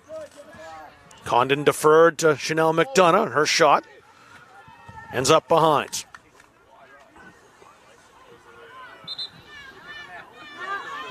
And now a sub for CM, the first one they've had today. Madison Valentine in, and Natalie Tracy's afternoon might be done. With a 4-goal lead, I'd expect it probably is. Yeah, good idea. You park your Mustang in the garage for the winter, Rob. You know, put that car away. You don't need it. You don't want anything to happen to it when you will. Biddings Augustine, too many defenders, tried to squeeze that through. But had to really thread the needle there, almost did. Out to Lunt. Lunt will have a go. And went off the side of her foot a little bit and didn't get the accuracy she wanted.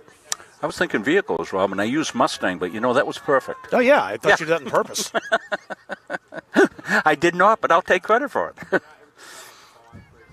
Park the Mustang in the garage here.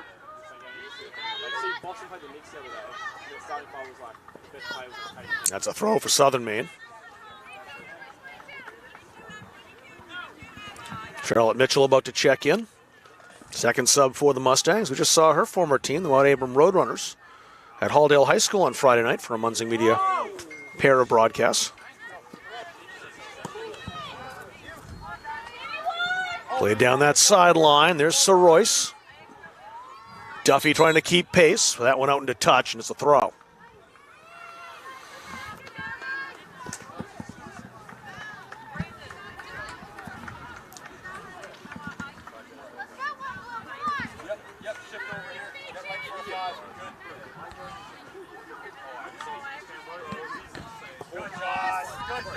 Savello. Good ball into the middle. Jaden Eastman played to Luntz on that left side. Amelia Luntz bearing in. Nothing there, says the official, and it's cleared away. Now the Seawolves throw, however. Lunt played back. This out for a goal kick, and that'll get Mitchell into the game.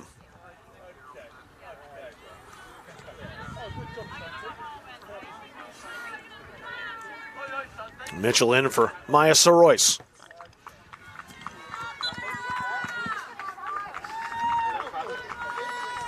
Coach Rodriguez with some nice praise from Maya and big smile on his face, and can understand why. This throw goes Central Maine's way. 1-0 at halftime on the Lake and Hink goal. That was after an 8th-minute penalty save by Grayson Soldati. Hink scored again in the second half in the 59th minute. That was after Natalie Tracy scored her first of two. That was in the 55th, and capped it off with the 4th goal of the night in the 66th.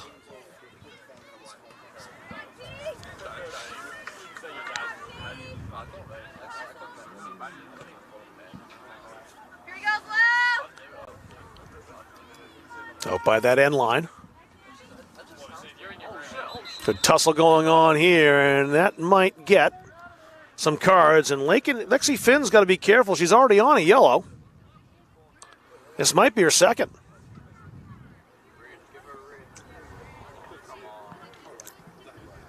Now, only the one. It wouldn't have been Finn, it was Hink. So it's Samantha Duffy in the book for the yellow card here in the 76th minute.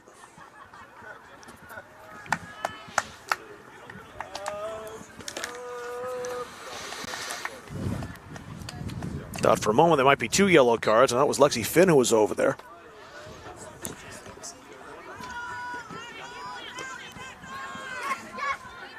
All right, T, well done. Chloe Dean Emily Dillman played that toward Labby, who just came in. Madison Valentine. That rolls off her foot for a goal kick.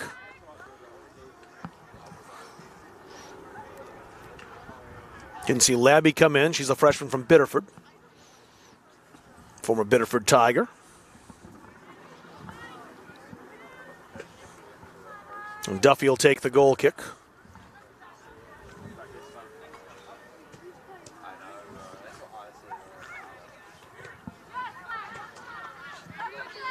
And that's out for a Seawolves throw.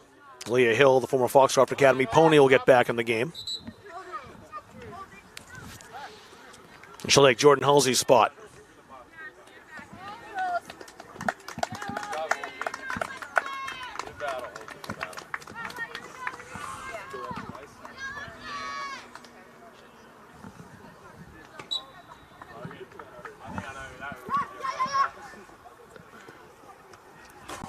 Another throw for the Seawolves. As Madison Drew headed that out into touch.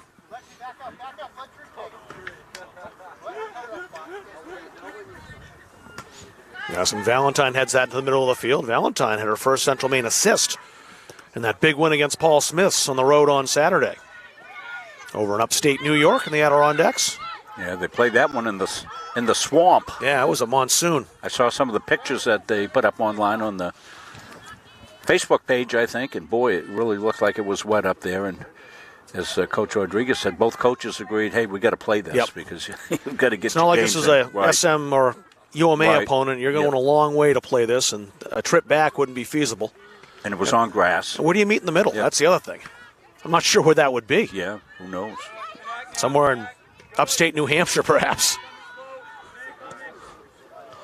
Popped into the area. That's not a bad ball. It's defended, although it might be a chance for a turn here.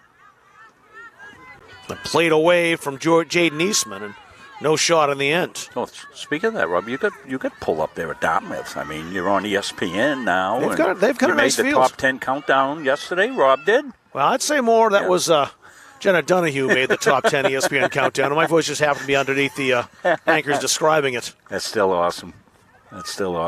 I get charged. Here we are. Rob and I have done games all over the state, sometimes in press boxes, sometimes outside, sometimes in the elements, and all that. And I'll tune into ESPN Plus, and there he is, nice suit, coat, and tie, and a fancy press box somewhere on ESPN Plus. I beam with pride, Rob. I really do. I'm just so proud of what you've done with your broadcasting. Well, that's my main career. opportunities, and the work that I've gotten here with so many people that allowed me to get to that point. I mean, quick to credit a lot of people, but it would take too long. I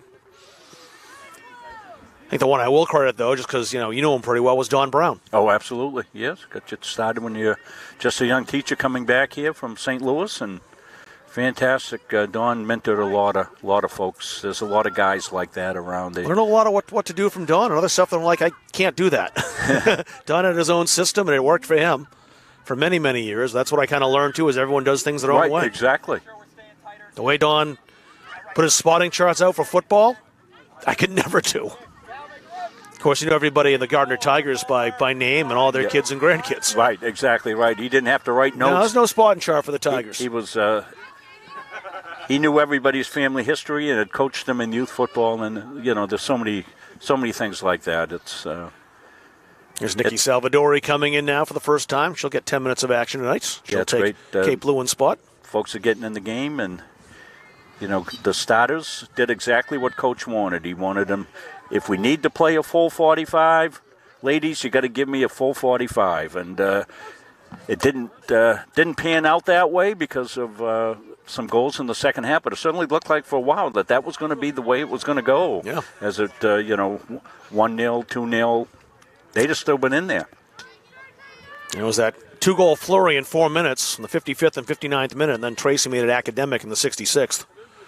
Kind of blew open a close game, and I think this scoreline somewhat favors Central Maine a little bit. It wasn't really, to me, a 4-0 blowout by any stretch. Not the way the Seawolves hung in. And you know, Rob, I think you pointed it out after the second Mustang goal that, okay, that's going to change everything. Yeah. They're going to have to try to get on the offensive as they did that. The defense, as it does, when you try to push more forward on offense, the defense breaks down. That had been really tight, and that allowed Tracy to get some opportunities. And you just get the ball near her, and, it's gold. Yeah, whenever she gets any kind of open space, and she wasn't getting very much in the first half. Exactly. Defensive Southern Maine was doing a great job on her. Samantha Duffy was outstanding doing that, and Hink certainly stepped up offensively. Not that she hasn't been, because she's been scoring goals regularly lately, but as Tracy was well marked there. Caitlin Ambrose, the other one. Yes, Ambrose was great. And Hink opened up her offense a little bit more. She's got that confidence from the past couple of games where she's been scoring regularly. You heard that on the pregame with. And the penalty miss didn't really shatter that confidence at all. No, it didn't bother her a bit. I mean, that was not a good penalty that she took. It was right at the keeper. Soldati made a good save on it, but really the shot didn't make her work nearly as hard as you should in a shot like that. It was an atom. But Hink just kept her head down, scored 2 more goals after that, and no one's talking about that penalty anymore after we just mentioned it now. That'll be it. She'll probably laugh about it now at the end. Yeah, that won't be the replay that she'll be playing from this game, that's for sure. It's going to be that left-footed goal she got, the first goal of the game, that she made a beautiful controlling play on, came across her body, got it out of the air with the left foot, and put a one-hopper in on the goal for the goal. Madison Eastman's headed over. She'll come in. Next chance the Mustangs have. And this thing this team does really well is put away games. And they did that in the second half after that goal by Hink in the 42nd, gave them the halftime lead when it looked like we were going into halftime scoreless. You go in scoreless, and you see Wolves, you're going, all right, the game plan's working. We're right on where we need to be. We just need a break. Let's win this 1-0. Get a lucky bounce, get a goal. And Lexi Finn will come off with that yellow card. No worries now, as she'll be done for the night. Yeah, you go into that halftime scoreless, you let this Southern Maine team hang around. They have the potential to counter and grab one on you. Again, they're not built to be an offensive juggernaut. It's really a clash of styles in this game, and tonight the offensive style is going to win. Or they could have stayed down a goal well into the second half. They had hope. It was really that second Hink goal that took it away to make it 3-0. Even down 2-0, you thought, okay, it's a tough uphill climb now. Scoring not 1 but 2, but early when Hink scored, that's like, you didn't really think there was any way back, and Tracy slammed the door if it was even still a crack open. 7-4-1 the Mustangs will be after this game, and 5-1 in conference play. Yeah, and that's the beauty right there. That's the big one. The losses they have, you look at 2 of them to Fort Kent, they're a tremendous team. Well, Fort Kent, they use Fort Kent as a measuring stick as to where they are, Rob. A couple of years ago, they went up there and got embarrassed. Yes. And then they were a little more competitive. And, Fort Kent is a tremendous soccer force here, not only in Maine, but in the country. Numerous national championships. It's an excellent team. Yeah. And they were able to the 3 games they played against them in the last couple of years, everyone's gotten closer. They're not there at that level yet. Well, that's the reason why you play those teams. Well, they're going to go play a good Word of Life team. Yes. And, because now they, likely not going to have to be in that play-in situation, and I think that is going to help them in the playoffs. Word of Life, a good program in soccer. They're in New York, too, aren't they? They're in New York, yeah. That's what I thought. So that's a game that the Mustangs would have had to cancel had they been in the playoff game, because play-in game, because that's a weekend that they're going to New York. Weekend of the 20, 21, 22. I think that those. Yeah, are it's the next dates. Saturday, right? Yep. Right. They'll leave Friday probably to get up there, and a 5-6 hour drive I would expect, but the same distance as Paul Smith's. Last 4.5 minutes now. Sarah Labby. Played back to Labby again. Looking down that touchline a little too far for Nikki Salvadori, and it's a throw-in for the Seawolves. I'd like to think I could leave the whole setup overnight, Rob, but can't do it. I know it's tempting. We'll be back here tomorrow.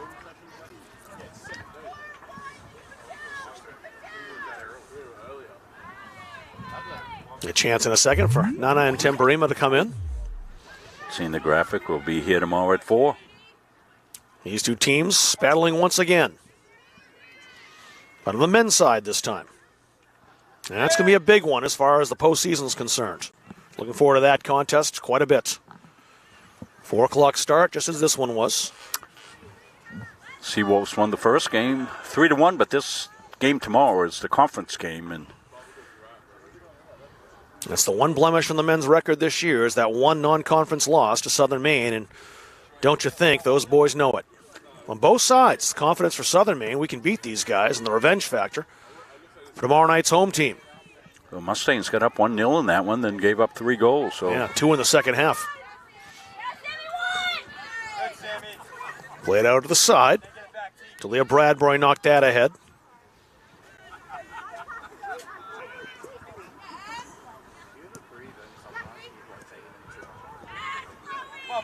And that's Lopez.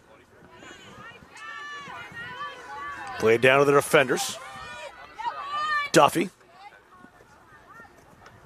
Dillman. And that's a throw-in for the Seawolves.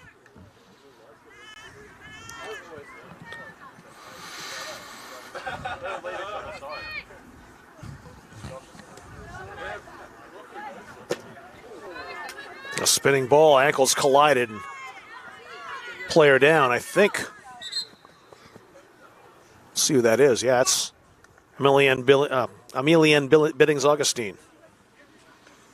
I think right there we have a situation where just 2 players kicked the ball at the same time. She might have gotten her ankle, maybe a knee. It looks like she's holding her knee. I think we can put up players of the game. Sorry, that didn't fit in all the way there. I guess I just should have gone last names. I tried to fit 2 names in there. Allie Tracy. It's Allie Tracy. We changed her name to protect the innocent. So Natalie Tracy and Lakin Henk are our players of the game. Congratulations, ladies, both with a pair of goals. We'll check on the assists later. I know Tracy has at least 1 assist. Yeah, she got the. Well, just the one, yeah. Just would have set up the one. There was no assist on the Henk goal. And she just took that away from a defender. It bounced out to her, and she turned and fired. So Tracy in on 3 out of the 4, scoring 2 and setting up Henk's goal in the 59th.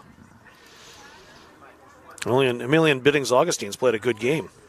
And she's a major factor in the Seawolves offense, especially setting up goals. She has 7 assists in her career and now her 12th game. Former Bridgeton Academy product from Gray, Maine. And she's up, and she'll be checked out by the trainer, but she's in some significant pain.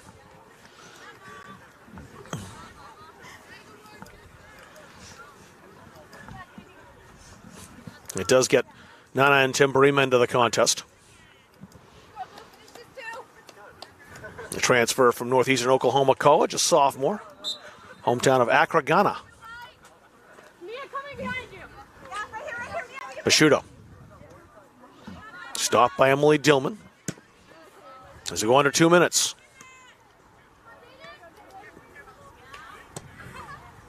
Pounded ahead by Dillman again. It's over Labby. Battle of 13s with Duffy, and Duffy wins, but plays it out into touch for a Central Maine throw. Look what I did. There you go. A smaller font. Used a smaller font. Didn't know I could do that. Just learned something. It's always something new to learn in a webcast, isn't there? It's a lifelong challenge to keep learning all this equipment. 2 Edge Nutrition players of the game, Natalie Tracy and Lincoln Hink.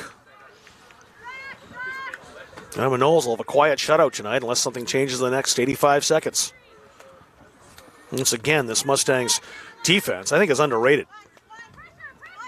All the goals they score, so easy to kind of mention the offensive firepower on this team, but the defense tonight did an excellent job at really limiting any kind of chance that the Seawolves had.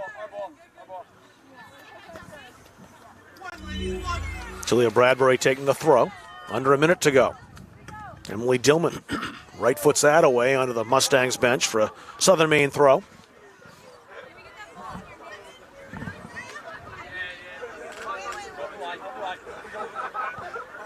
Caitlin Ambrose. Valentine couldn't control. Dillman does. She'll just pound it away. Duffy. Duffy again with Labby right there with her. Jaden Eastman. Valentine touched away from her, 20 seconds remaining. One more throw for the Seawolves.